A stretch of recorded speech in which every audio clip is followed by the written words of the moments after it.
தேவனுடைய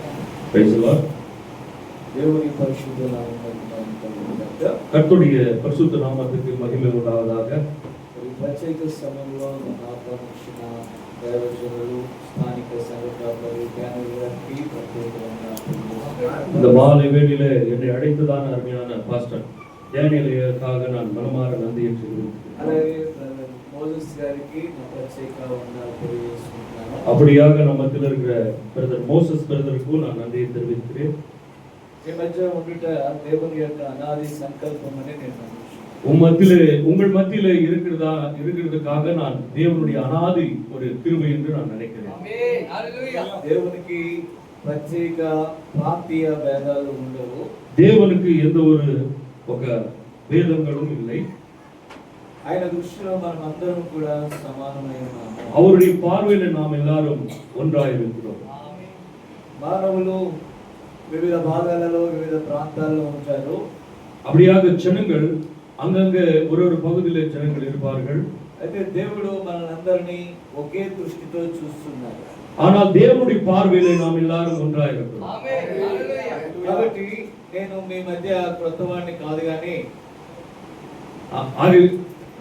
ஆகையால் நான் ஒரு புதிதான நபர் கிடையாது. நான் உங்கள் மத்தியில దేవునికి అది ముందే తెలిసి ఉన్నది. దేవునికి அது முன்பாகவே தெரிந்திருக்கிறது.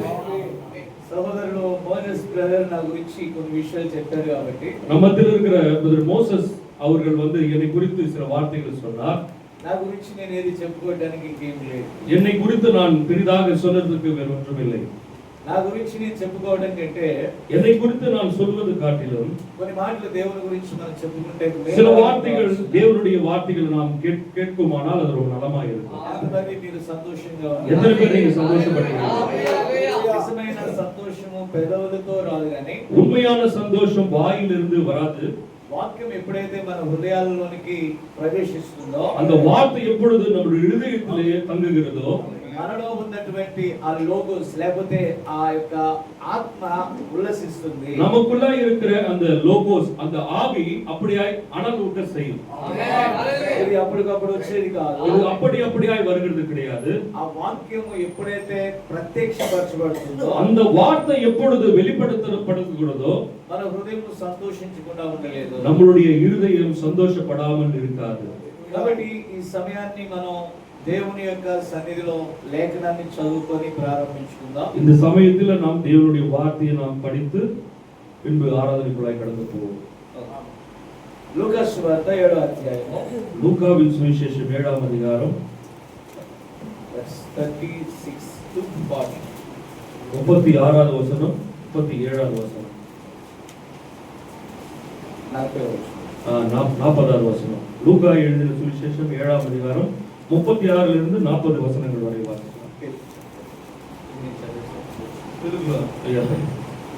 పరిసయ్యులలో ఒకడు తనతో కూడా భోజనం చేయవలని ఆయన అడిగాను.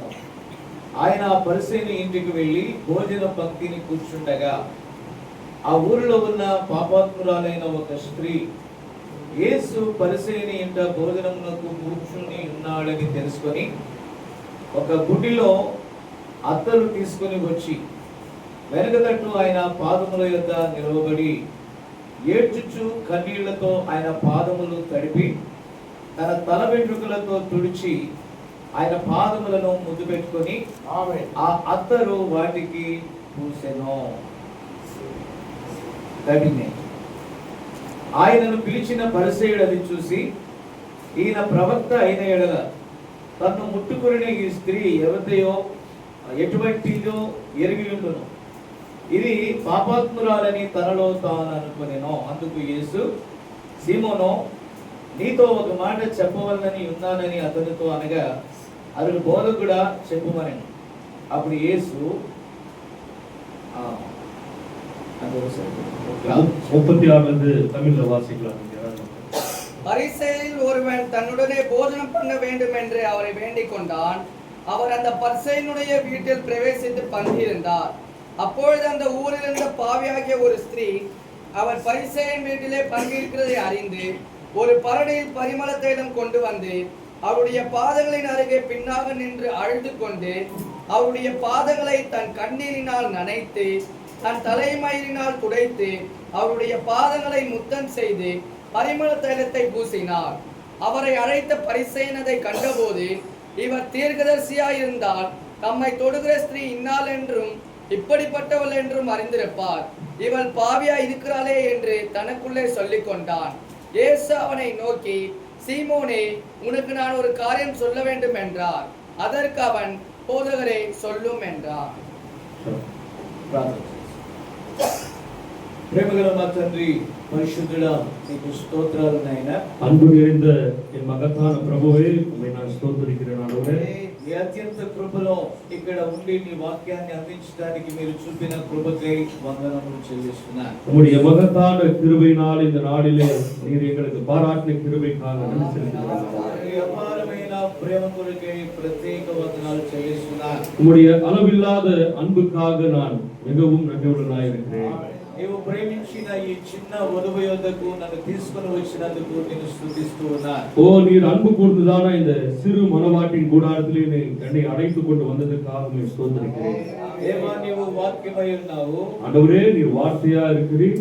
ఆ వాక్యమునకు మేము వ్యాఖ్యానం చేయలేము. அந்த வார்த்தைக்கு நாங்கள் வியாக்கியானம் செய்ய முடியாது. ఈ ప్రవక్తను మా యొద్దకు పంపించి உம்முடைய தீர்க்கதரிசி எங்களிடத்தில் அனுப்பி ఆ మర్మములన్నిటిని మీరు మాకు తెలియజేసి ఉన్నారు. அந்த ரகசியங்கள் யாவற்றையும் எங்களுக்கு தெரிவிக்கிறீர். మీరు పరిశుద్ధాత్మగా నీవు మా మధ్య ఉన్నావు. இந்நாளிலே நீர் பரிசுத்த ஆவியாய் நீர் எங்கள் மத்தியில் இருக்கிறீர். మీరు రంగం మీదకు వచ్చి మాతో మాట్లాడమని ఆహ్వానిస్తున్నాం. ஓ, நீர் எங்கள் மத்தியிலே வந்து நீர் இறங்கும்படியாய் உம்மை அன்போடு அழைக்கிறோம். మానవుడు మాట్లాడితే ఎంత మాత్రమును ప్రయోజనం ఉండదు. ஆண்டவரே, ஒரு மனுஷன் பேசினால் எவ்வளவு பிரயோஜனமாகவும் இருக்காது. నీవు మా మధ్య మాట్లాడితే ప్రయోజనం ఉంది. ஓ, நீர் எங்கள் மத்தியிலே நீர் பேசினால் அது மகத்தானதாக இருக்கும். మాట్లాడు నేను నిమిత్త మాత్రుడను. ஓ, நான் பேசுகிறது எம்மாத்திரன். నా స్వంత కార్యాలు నేను ఏది చేయలేదు గాని ஆண்டவரே, என்னுடைய சொந்த காரியங்கள் நான் எதுவுமே செய்யவில்லை. నీవు నాలో ఏ నియమం పెట్టావో ఆ కార్యాలే జరిగాయి. நீர் எங்களுக்குள்ளாய் நீர் என்ன வைத்திருக்கிறோ அந்த காரியத்தை மாத்திரமே நான் பேச ఈ அனுமதிக்கிறேன். రాత్రి ఇక్కడ ఏది అవసరమో నాకు తెలియదు గాని ஓ, இந்த ராத்திரே இந்த இடத்திலே என்ன தேவை என்று எனக்கு தெரியாது. దేవా నీకు తప్పకుండా తెలిసి ஆண்டவரே, அது உண்மையாய் உமக்கு மாத்திரமே தெரியும் ஐயா. మాట్లాడు వాళ్ళము మేము కానీ ஓ, பேசுகிறது நாங்கள் அல்ல. మాలో నుంచి మాట్లాడేది నీవై ஓ, ఉన్నావు. எங்களுக்குள்ளாக இருந்து பேசுகிறவர் நீராய் இருக்கிறீர். నీ సిలువ చాటున నన్ను మరుగుపరుచుకో. பேசுகிற என்னையும் சகோதரனையும் உம்முடைய சிலுவையின் கீழாக மறைத்துக் கொள்ளும். ఈ పిల్లలతో నీవే మాట్లాడమని ప్రార్థిస్తున్నాను. உம்முடைய ஜனங்களுக்கு நீரே பேசும்படியாய் ஜெபிக்கிறேன். ఆ మనవి ఆలకించినందుకు నీకు స్తోత్రాలు చెల్లిస్తూ எங்களுடைய ஜெபத்தை கேட்டதற்காக உங்களுக்கு நன்றியை தெரிவிக்கிறேன். యేసుక్రీస్తు నామమున అడుగుచున్నాను. இயேசு கிறிஸ்து நாமத்தினாலே கேட்கிறேன். దయచేసి நாம் எல்லாம் உட்காருங்க.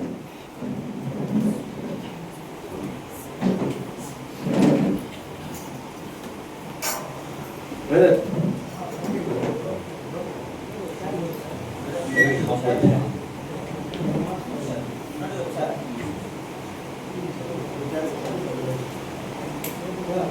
ఓకే, నా అంశము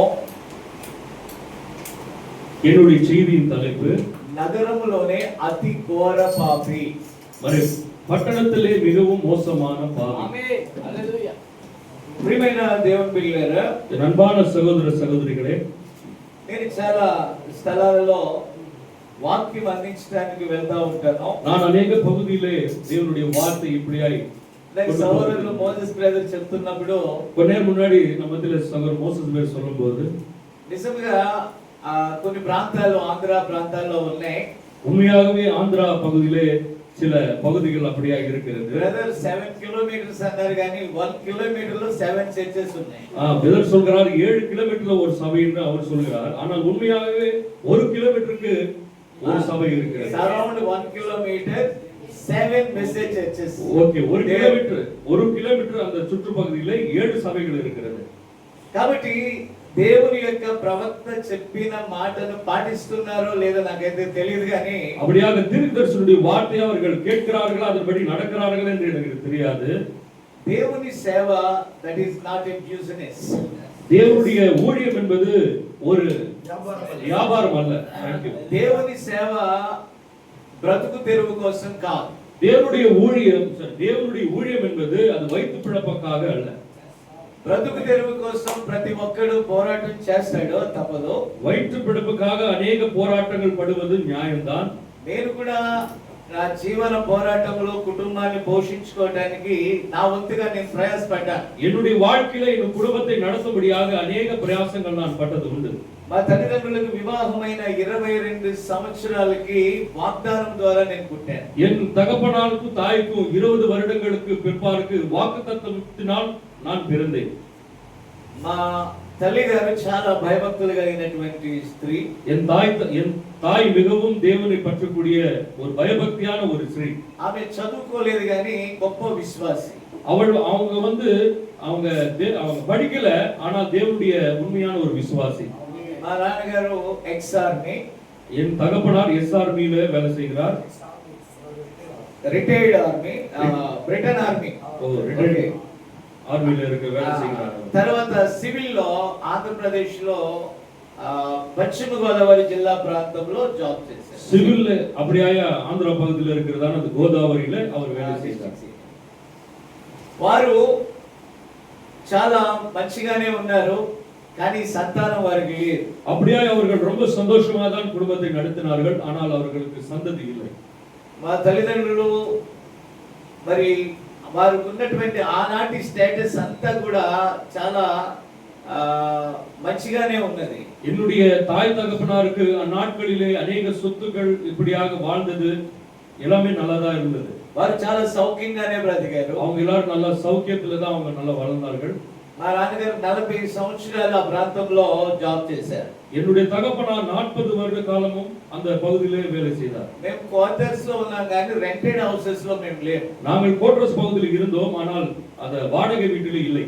కానీ నేను 2012 నుండి నేటి వరకు రెంటెడ్ హౌసెస్ లోనే ఉంటున్నాను. 2012 வருடத்திலிருந்து இந்நாள் வரை நான் ரெண்டட் வாடகை வீட்டில தான் இருக்கிறேன்.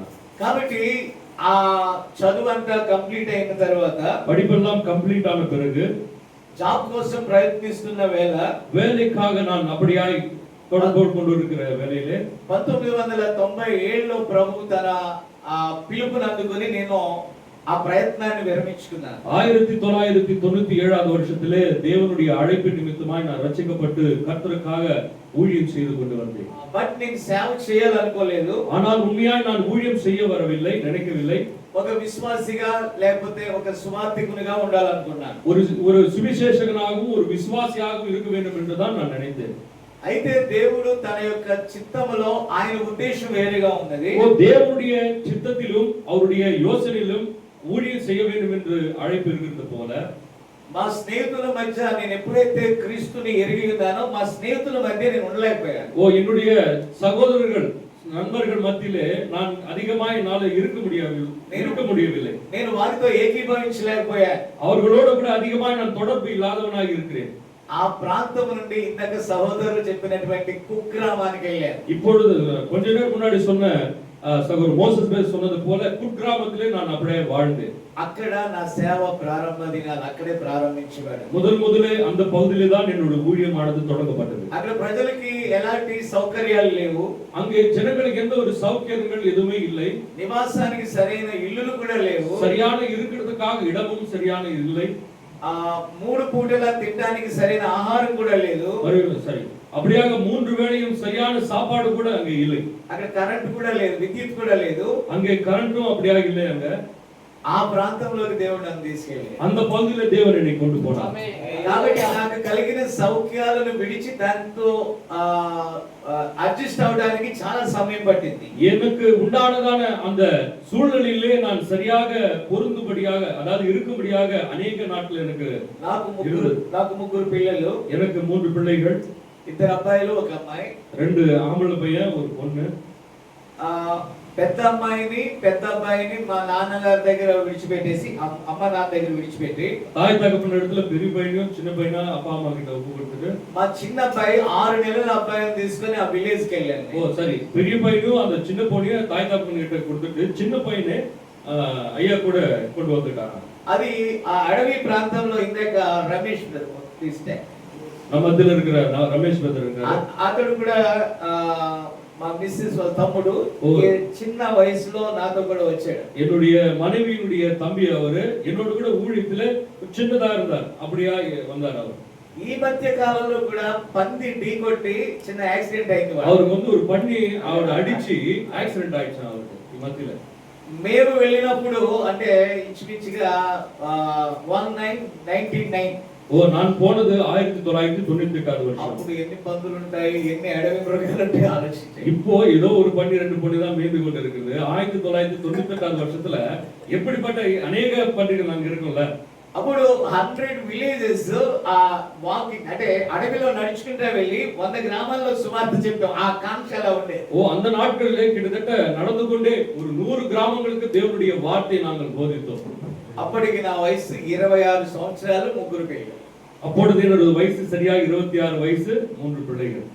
కారణం ఏంటంటే నేను చదువుతూ ఉండగానే మా అమ్మగారు నాకు వివాహం చేశారు. நான் படித்துக் கொண்டிருக்கிற சூழ்நிலையிலே என் தாய் தகப்பனார்கள் எனக்கு திருமணத்தை செய்து விட்டார்கள். ఎందుకంటే వాళ్ళు వయసులో చాలా గ్యాప్ ఉన్నది. அவங்களுக்கு சரி, அதாவது அவங்களுடைய வயதுல அநேக மாற்றங்கள் இருக்கிறது. మా పిల్లలు వాళ్ళు చూస్తామో లేదో చూసే లోపల చనిపోతామేమో అని ఎర్లీగా మ్యారేజ్ చేశారు. ஓகே, அவங்களுடைய திருமணத்திலே தன்னுடைய பிள்ளைகளை பார்ப்பார்களா இல்லையா என்று சொல்லி முன்பதாகவே அவர்கள் திருமணத்தை செய்து கொண்டார்களாம். కాబట్టి 26 27 సంవత్సరాల్లో సేవకు వచ్చాను. ఇప్పటికి 53 సంవత్సరాలు నాకు. 26 27 வயதிலே நான் கர்த்தருடைய ஊழியத்துக்கு நான் வந்தேன். இப்பொழுது எனக்கு வயது சரியாய் 53 வயதாகிறது. పౌలు గారు ఒక మాట చెప్పారు. வேதத்திலே பைபிளிலே இருக்கிற பவுல் இப்படியா ஒரு வார்த்தை சொல்கிறார். నేనేమై ఉన్నానో ఆయన దయ వలన అయి ఉన్నది అని చెప్పారు. ஓ நான் இன்னவா இருக்கிறேன் என்றால் அவருடைய தயவினால் நான் இருக்கிறேன் என்று சொல்கிறார். కాబట్టి ఆ ప్రాంతంలో నేను ఉంటున్నప్పుడు அப்படியாக அந்த பகுதியிலே நான் இருக்கும் பொழுது చాలా మంది ఇలాగే గ్యాదర్ అయ్యేవాళ్ళు. அநேக ஜனங்கள் இப்படியாக கூடுவார்களாம். నేను సువార్త ప్రారంభించినప్పుడు 8 మంది మాత్రమే బాప్తిస్మం తీసుకొని వచ్చేవారు. நான் சுவிசேஷத்தை தொடங்கும் போது சரியாக 8 பேர் மாத்திரம் தான் என்னிடத்துல வந்து ஞானஸ்நானம் பெற்றுக்கொண்டு ஊழியத்தில் இருந்தார்கள். అక్కడ ఒక చిన్న రేక్ షెడ్ అది. அங்க ஒரு ரேக் ஷெட் அங்க. దానికి 6 పోల్స్ ఉంటాయి. 6 పోల్స్. Okay sir. ஓகே 6 அடுங்களா? పోల్స్ 6. ஓகே பில்லர்கள் அந்த ஒரு கூடாரம் இருக்கு. అంటే కర్రతో వేస్తారు. அது கொம்புతో நாட்டு கொம்புతో தூண். அந்த 6 தூண் தான் இருக்குமா அந்த ஒரு சின்ன ஒரு இடத்துக்கு. అందులో 6 నిద్రపోయి ఇద్దరే మెలుగుగా ఉండేవాళ్ళు. 6 பேர்ல 6 பேர் தூங்குவாங்களா, 2 பேர் மாத்திரம் தான் விழிச்சு இருப்பாங்களா. ఆ ఇద్దరి కోసం 2 గంటలు ప్రసంగం చేసేవాడు. அந்த 2 பேருக்காக 2 மணி நேரம் பிரசங்கம் பண்ணுவேன் நான். నేను అనుకున్నాను చాలా మంది ఉన్నట్టుగా ఫీల్ అవుతూ వాకింగ్ చెప్పేవాడు. எனக்கு அநேக ஜனங்கள் இருப்பாங்கன்னு சொல்லி ரொம்ப நான் ஃபீல் பண்ணி நான் என்ன பண்ணுவேன், பிரசங்கம் பண்ணுவேன். దేవుని కృపను బట్టి ఆ యొక్క ఆ 8 మంది 80 మంది అయ్యారు. தேவ கர்த்தருடைய மகத்தான கிருபையினாலே அந்த 8 பேர் இன்னைக்கு 80 பேர் ஆனார்கள். இன்னைக்கு பாத்தீங்கன்னா 100 பேரை தாண்டிடுச்சு. మీరు వచ్చారు కదా లేంగమ్మ. அந்த ஊருக்கு நாங்களும் போயிருந்தோம். நானும் ఆ చర్చి సాలుగా అది కొంచెం ఎక్స్టెన్షన్ చేస్తా ఉన్నారు. இப்பொழுது அந்த சபை இன்னுமாய் நிரம்பி வெளியில வந்துட்டாங்க. அதனால அந்த சர்ச் இன்னும் கொஞ்சம் எக்ஸ்டெண்ட் பண்ணிருக்காங்க, பெருசு பண்றாங்க. కొద్ది కాలం అక్కడ నేను ఉంటూ ఉన్నప్పుడు சில காலங்கள் நான் வந்து அங்க தங்கி இருக்கும் பொழுது దేవుడు దాన్ని విడిచి వెళ్ళిపోమన్నాడు. தேவன் சொன்னார், நீ அதை விட்டு கடந்து போய்விடு அப்படின்னு சொன்னாரு. అక్కడ ఒక ఆ ప్రాంతంలో విశ్వాసిగా లేకపోతే నమ్మకంగా ఉన్నటువంటి దానం గారని ఒక వ్యక్తికి అది అప్పగించి 2012లో బయటకు వచ్చారు. 2012வது வருஷம் அங்க கர்த்தருடைய உண்மையா இருந்ததான ஒரு ஊழியக்காரர் தானம் அப்படின்ற அந்த ஊழியக்காரத்துல அந்த சபையை கொடுத்து விட்டு நான் கடந்து வந்துட்டேன். మరలా వెస్ట్ గోదావరి వెళ్ళిపోయాను. பிற்பாடு நான் வெஸ்ட் கோதாவரி அந்த சைடுல நான் போயிட்டேன். అక్కడి నుంచి వచ్చి తరుపాడులో ఒక చిన్న స్థలం తీసుకుని అక్కడ ఒక చర్చి కట్టి అక్కడ ఉన్న ఒక సేవకులకు అప్పగించేసి அங்கிருந்து வந்து ஒரு தருப்பாடு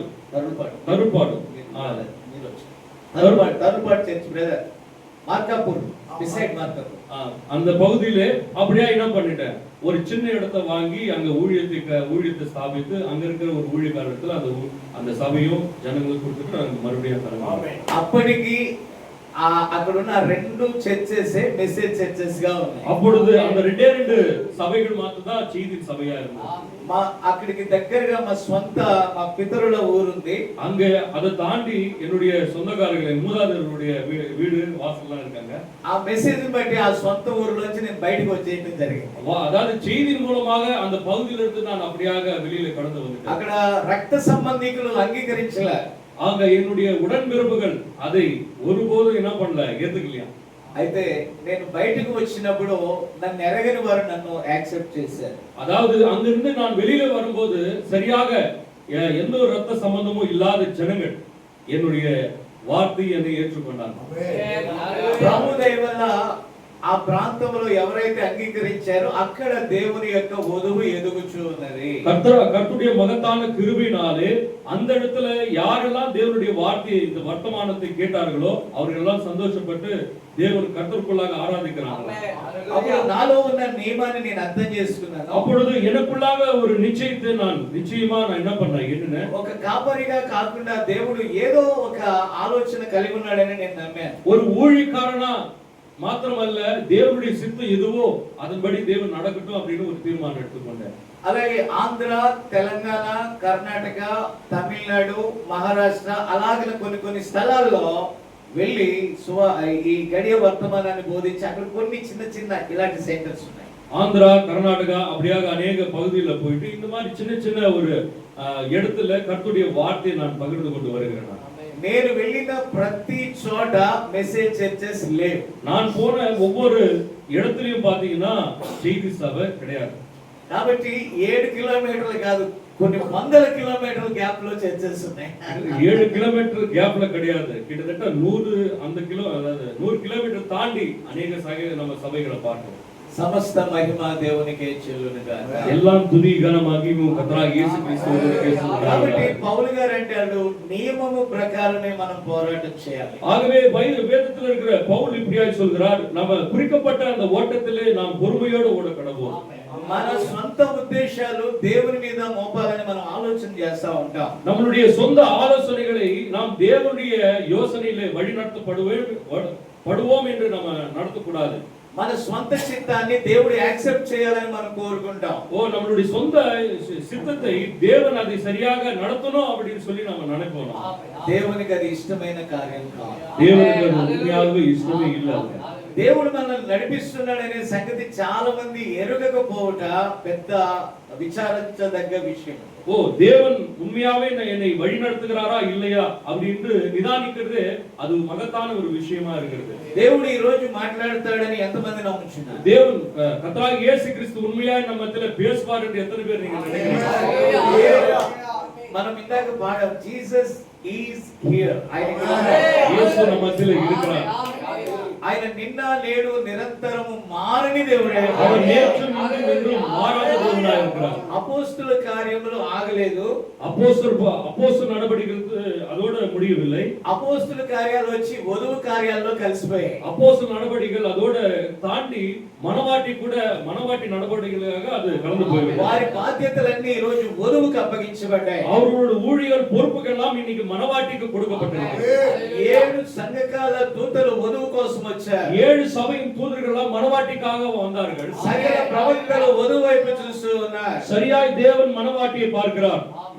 ఇంకా ఆయన ప్రణాళికలో ఉన్న ఆయన వధువులో ఉన్న సభ్యుల్లో ఆఖరి వ్యక్తి కోసం ప్రభువు చూస్తున్నాడు. இன்னுமாய் தேவனுடைய அந்த அநாதி அந்த திட்டத்திலே யாரெல்லாம் மனவாட்டி இருக்கிறார்கள் என்று தேவன் பார்த்து கொண்டிருக்கிறார்.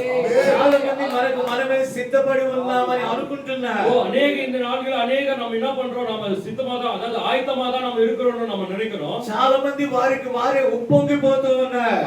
அநேகர் அவருக்குள்ளே அவங்க என்ன பண்றாங்க, சந்தோஷப்பட்டு கொண்டிருக்கிறாங்க. ప్రవక్త అన్నాడు, ఏ గూటి పక్షి ఆ గూటికి చేరుద్ది అని చెప్పాడు. வில்லியம் பிரணாம் சொல்கிறார், எந்த ஒரு கூட்டினுடைய பட்சி பறவை அதோட சார்ந்துதான் இருக்கும்னு சொல்றாரு. కాబట్టి ఆయన ఆ ప్రసంగం చేయాలనుకున్నాడు కానీ చేయలే. அவர் அந்த பிரசங்கத்தை அவர் செய்யணும்னு நினைச்சாரு, ஆனா அவர் செய்யல. కానీ ఈ రోజు ఆ ప్రసంగం చేయలేదు కానీ ప్రసంగం ఫుల్ఫిల్ అవుతా ఉంది. இன்னைக்கு அந்த பிரசங்கம் நம்ம செய்யவில்லை, ஆனா அந்த பிரசங்கம் நிறைவேறிக் கொண்டிருக்கிறது. నాకు నచ్చినట్టుగా ఉండే వారితో సహవాసం చేయడం కాదు. ஓ, எனக்கு பிரியமான சகோதரனிடத்துல நான் பழகுறது கிடையாது. దేవునికి నచ్చినట్టుగా ఉండే వారితో మనం సహవాసం చేయాలి. தேவனுக்கு விருப்பமான இருக்கிற ஜனங்களிடத்துல மாத்திரம் தான் நாம் ஃப்ரெண்ட்ஷிப் சகோதர ஸ்நேகத்துல இருக்கணும். నేను ఎరగని ప్రజల మధ్యకి నేను వెళ్తా ఉన్నాను. ஓ, நான் தெரியாத ஜனங்களிடத்துல நான் அப்படியே போய் கொண்டிருக்கிறேன். కొన్ని ప్రాంతాల్లో వాళ్ళు దేవుని సేవకులంటే దేవుడే అన్నట్టుగా వాళ్ళు పాదాలకు నమస్కారం చేస్తా ఉంటారు. அந்த மாதிரி ஜனங்கள் பாத்தீங்கன்னா இவர்கள்லாம் தேவன் தான் அப்படின்னு சொல்லி கால்ல வந்து அவங்க நமஸ்காரம் பண்ணுவாங்க. నేను దేవుని కాదు కానీ దేవుని మీకు పరిచయం చేస్తానండి. ஓ, நான் தேவன் கிடையாது, தேவனுக்காய் கர்த்தருக்காய் நான் ஊழியம் செய்து கொண்டு வருகிறேன். వాళ్ళు చాలా సామాన్యతలో ఉన్నటువంటి ప్రజలు. அவர்கள் அதாவது எளிமையா இருக்கிற ஜனங்களா இருக்கிறார்கள். அவர்கள் నిజమైన దేవుడు ఎవరో వారు ఎరగని ప్రజలై ఉన్నారు. அவர்கள் உண்மையான தேவன் யார் என்று அறியாது இருக்கிறார்கள். వారు అక్కడ ఉన్న స్థానిక సంఘ శాఖల్లో ఉన్న సేవకుల ద్వారా మోసగింపబడి ఉన్నారు. அங்க இருக்கிற சபை ஸ்தாபனங்கள் இடத்துல அவர்கள் மோசம் போகிறார்கள். వారి యొక్క విశ్వాసమును వారు దోపిడీ చేస్తా ఉన్నారు. அவர்களுடைய விசுவாசத்தை அவர் குலைத்துக் கொண்டிருக்கிற அங்க ஸ்தாபன சபைகள் இருக்கிறார்கள். కాబట్టి నిజమైన అవసరత కలిగిన వారు అక్కడ ఉన్నారు. அங்கே உண்மையாகவே தேவனுக்கு அதாவது தேவனுடைய அழைப்பை, தேவனுடைய அந்த உதவி தானே கரெக்ட்டா అవసరం. ஓகே, தேவனுடைய உதவி தேவைப்படுகிற ஜனங்களா இருக்கிறார்கள். அங்க కొంచెం అది టెక్స్చువల్ ఎలా ఉంటదంటే గ్రాంథికం అంటారు కదా, అలా ఉంటది నా తెలుగు ఒరిజినల్ తెలుగు పండిట్ తెలుగుది. உண்மையாகவே என்னோட தெலுங்கு சிலது சமஸ்கிருத வாட அந்த மாதிரி இருக்கும். మహేంద్ర అంటారు, నీ తెలుగు నేను చెప్పలేను సార్ అంటారు. பிரதர் மகேந்திரா இப்படியா சொல்லுவாராம், டிரான்ஸ்லேஷன் பண்ணுவாரு. பவுல்ராஜ் అంటారు, నీ తెలుగు నేను చెప్పలేకపోతాను. பாஸ்டர் பால்ராஜ் கூட சொல்லுவாரு, ஐயா உங்களுடைய அந்த தெலுங்கு நான் டிரான்ஸ்லேஷன் பண்ணாம முடியாது. పక్కా తమిళ ఎలా ఉంటుందో పక్కా తెలుగే మాట్లాడతాను. பக்கா தமிழ் எப்படி இருக்கோ அதே மாதிரி பக்கா தெலுங்கு நான் பேசுறேன். ఓకే, ఇట్స్ ఓకే, அட்ஜஸ்ட் பண்ணிக்கோங்க. దేవుడు మీకు ఆ వాక్యాన్ని పట్టుకోవడానికి జ్ఞానం దయచేయండి. ஓகே, கர்த்தர் உங்களுக்கு அப்படியாக தேவனுடைய அந்த வார்த்தையை பிடித்துக் கொள்ளும்படியா உதவி செய்வார். మరి మోసెస్ గారు యువర్ చాయిస్ అంటున్నారు కానీ నా చాయిస్ కాదు కానీ మీ సాయం చెప్పండి. ఎంత చెప్తే నేను అంత తక్కువ వచ్చేస్తాను. மோசஸ் பேர் சொன்னாரு, உங்களுடைய சாய்ஸ்ங்க நீங்க எவ்வளவு நேரம் தான் எடுத்துக்கோங்க அப்படின்னு மோசஸ் பேர் சொன்னார். ஆனா உண்மையாவே உங்களுடைய நேரம் சரியா சொல்லுங்க, அந்த நேரத்துல நான் முடிச்சிடுறேன். No, below 10%. It's okay. Thank you. ప్రియమైన దేవుని బిడ్డలారా, ప్రియமான கர்த்தருடைய பிள்ளைகளே, మనము ఈ యొక్క అంశాన్ని చాలా చక్కగా ఒక కథా రూపకంగా ప్రవక్త బోధించాడు. ஓகே, இப்படியாக அந்த செய்தியின் தலைப்பு அது ஒரு சரியாக ஒரு எப்படி சொல்றதுன்னா ஒரு நாடக வடிவிலே பெண்ணாமி இப்படியா பேசுகிறார். ఆనాటి పాత నిబంధనలో లేకపోతే ఆ ధర్మశాస్త్ర క్రమంలో పరిసయ్యులు, శాస్త్రులు, సద్దుకయ్యులు వీళ్ళందరూ కూడా ఆనాటి సంఘ శాఖలని ప్రవక్త అన్నాడు. ஓ, வில்லியம் பிரணாம் சொல்கிறார், பழைய ஏற்பாட்டிலே வாழ்ந்ததான அந்த பரிசேயர் சதுசேயர் இவர்கள்லாம் సంఘ శాఖలలో ఉన్నటువంటి పాస్టర్స్. ஓகே, அவர் பழைய ஏற்பாடு காலத்துல வாழ்ந்ததான பரிசேயர் சதுசேயர் இவங்க எல்லாம் யாருன்னா சபஸ்தாபனங்கள் என்று அவர் வில்லியம் பிரணாம் சொல்கிறார். ఈ రోజు reverend, doctor, bishop, DD, BD, PhD those are all వాళ్ళందరూ కూడా వాళ్ళే. இவர்கள் இந்த படிப்பு படித்த எல்லாருமே அவர்கள் தான். కాబట్టి ఆనాటి సమాజంలో కూడా அப்படியாய் வாழ்ந்ததான அந்த சூழ்நிலையிலே గౌరవింపదగినటువంటి ఒక హోదాలో వాళ్ళు ఉన్నారు. ஓ, அதாவது கனப்படுத்தக்கூடிய ஒரு காரியத்திலே அவர்கள் எல்லாம் வாழ்கிறார்கள் அந்த நாட்கள். మనకు తెలిసి పరిసయ్యులు ఎలా ఉంటారో, ஓ, பரிசேயர்கள் நமக்கு தெரியும். பரிசேயர்கள் எப்படியா இருப்பார்கள்? వారు సమాజ మందిరాలలో ఆ గౌరవాన్ని కోరుకుంటారు, ఇతరులు వారిని తాకితే ఒప్పుకోరు. ஓ, சபை சாமானியத்துல அவங்க எல்லாம் எப்படி இருப்பாங்களா? கௌரவமா இருப்பாங்களா? அவங்க போய் கிட்ட அப்படி டச் பண்ணா ஒத்துக்க மாட்டாங்களா? ఇంగ్లీష్ లో touch me not, don't touch. కాబట్టి వాళ్ళు ఎలా ఉంటారంటే, నేను వాక్యం చెప్తాను, దేవుని గురించి చెప్తాను, నువ్వు దూరంగా ఉండు. ஓ, அவர்கள் சொல்வார்களா, நான் தேவன் குறித்து சொல்றேன், ஆனா நீங்க என்ன பண்ணுங்க, தூரமா இருங்க அப்படின்னு சொல்றாங்க. పాపులు దూరంగా ఉండాలి, பாவிகள் தூரமா தான் இருக்கணும். కానీ మీరు వచ్చి కానుకలు ఇవ్వాలి. ஆனா நீங்க என்ன பண்ணணும், காணுக்கு செலுத்தணும். కాబట్టి అలాంటి ఆనాటి సమాజం ఎలా ఉందో ఈనాడు కూడా ఈ రెవరెండ్లు, డాక్టర్లు, బిషప్లు, డీడీలు, పిహెచ్డీలు వీళ్ళందరూ కూడా అదే పొజిషన్. அப்படி அந்த காலகட்டத்துல எப்படி வாழ்ந்தாங்களோ அந்த ரெவரண்ட், டாக்டர் இவங்க எல்லாம் அதே மாதிரி தான் இன்னைக்கும் சபை ஸ்தாபனத்துல இருக்கிறாங்க. నా కోసం ప్రార్థన చేయండి, తమిళ్లో ప్రసంగం చేస్తాను. எனக்காக ஜெபம் பண்ணுங்க, இந்த விஷயத்துல நான் வந்து தமிழ்ல பிரசங்கம் பண்ணுவேன். సో ప్రియరా, ఈరోజు ఎందుకంటే నేను ఎక్కువగా ఒక భాష నుండి ఇంకో భాషకి తర్జుమా చేసేదానికంటే నేను ఆ సోల్ పట్టుకుంటాను అనమాట. అంటే తెలుగులో ఎందుకంత మాట్లాడటానికి, ఎందుకంటే ఒక పత్రిక కూడా నేను రాశాను కాబట్టి ఆ పదము యొక్క మూల అర్థం ఈ ట్రాన్స్లేషన్ వచ్చేటప్పటికి మిస్ అయిపోతుందేమో అని కొంచెం పెయిన్ ఉంటుంది నాకు. అది విషయం. ஓகே, உண்மையாவே ஐயா சொல்றாரு, டிரான்ஸ்லேஷன் பண்ணும்போது புரியுமா?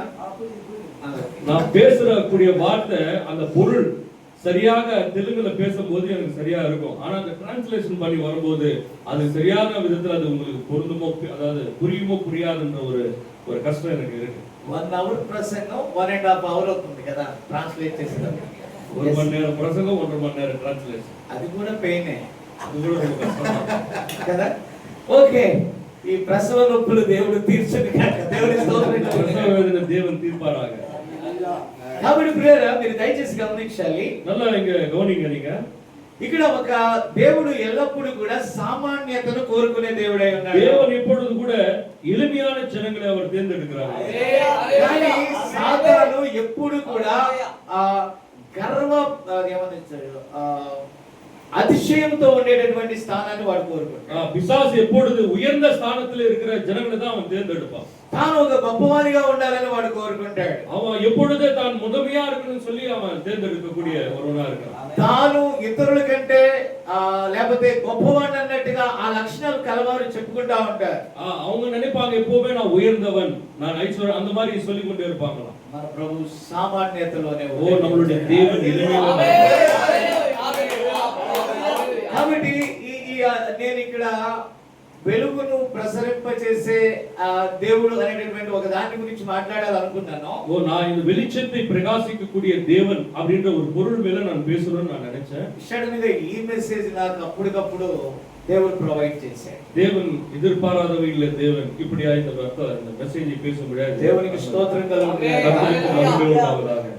కాబట్టి ప్రియరా, మీరు ఇక్కడ గమనిస్తే ఆ స్త్రీని గూర్చి ప్రవక్త చెప్పేదానికంటే ముందు நம்ம இப்பொழுது வேதத்துல படித்ததான அந்த வசன வார்த்தையில் இருக்கிற அந்த பொருளை நம்ம இப்போ பார்க்கும்போது ఒక ఇన్విటేషన్ గురించి ఆయన మాట్లాడాడు.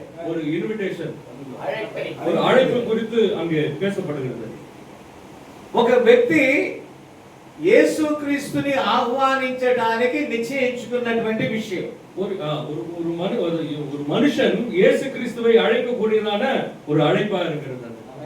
ప్రవక్త అంటాడు, வில்லியம் பிராம் சொல்கிறார், ఒక గొప్ప స్థానంలో ఉన్న వ్యక్తి, ஒரு உயர்ந்த ஸ்தானத்தில் இருக்கிற ஒரு மனுஷன், యేసు ప్రభుకి ఆ సమాజంలో తక్కువ స్థానం ఇచ్చే వ్యక్తి, இயேசு கிறிஸ்துக்கு அந்த பகுதியில வாழுகிறதான அந்த பகுதியில ஒரு சரியான ஒரு ஸ்தானத்தை கொடுக்காத ஒரு மனுஷன் ఒక వ్యక్తిని ఇన్వైట్ చేశాడంటే సంథింగ్ రాంగ్.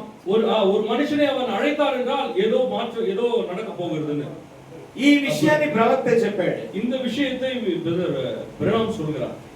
ఇప్పుడు నేను నా వయసు వారితోనే ఫ్రెండ్షిప్ చేయాలి. நான் வந்து என்னுடைய ஏஜுக்கு தகுந்த மாதிரி நண்பர்களோட தான் நான் சகவாசம் வச்சுக்கணும்.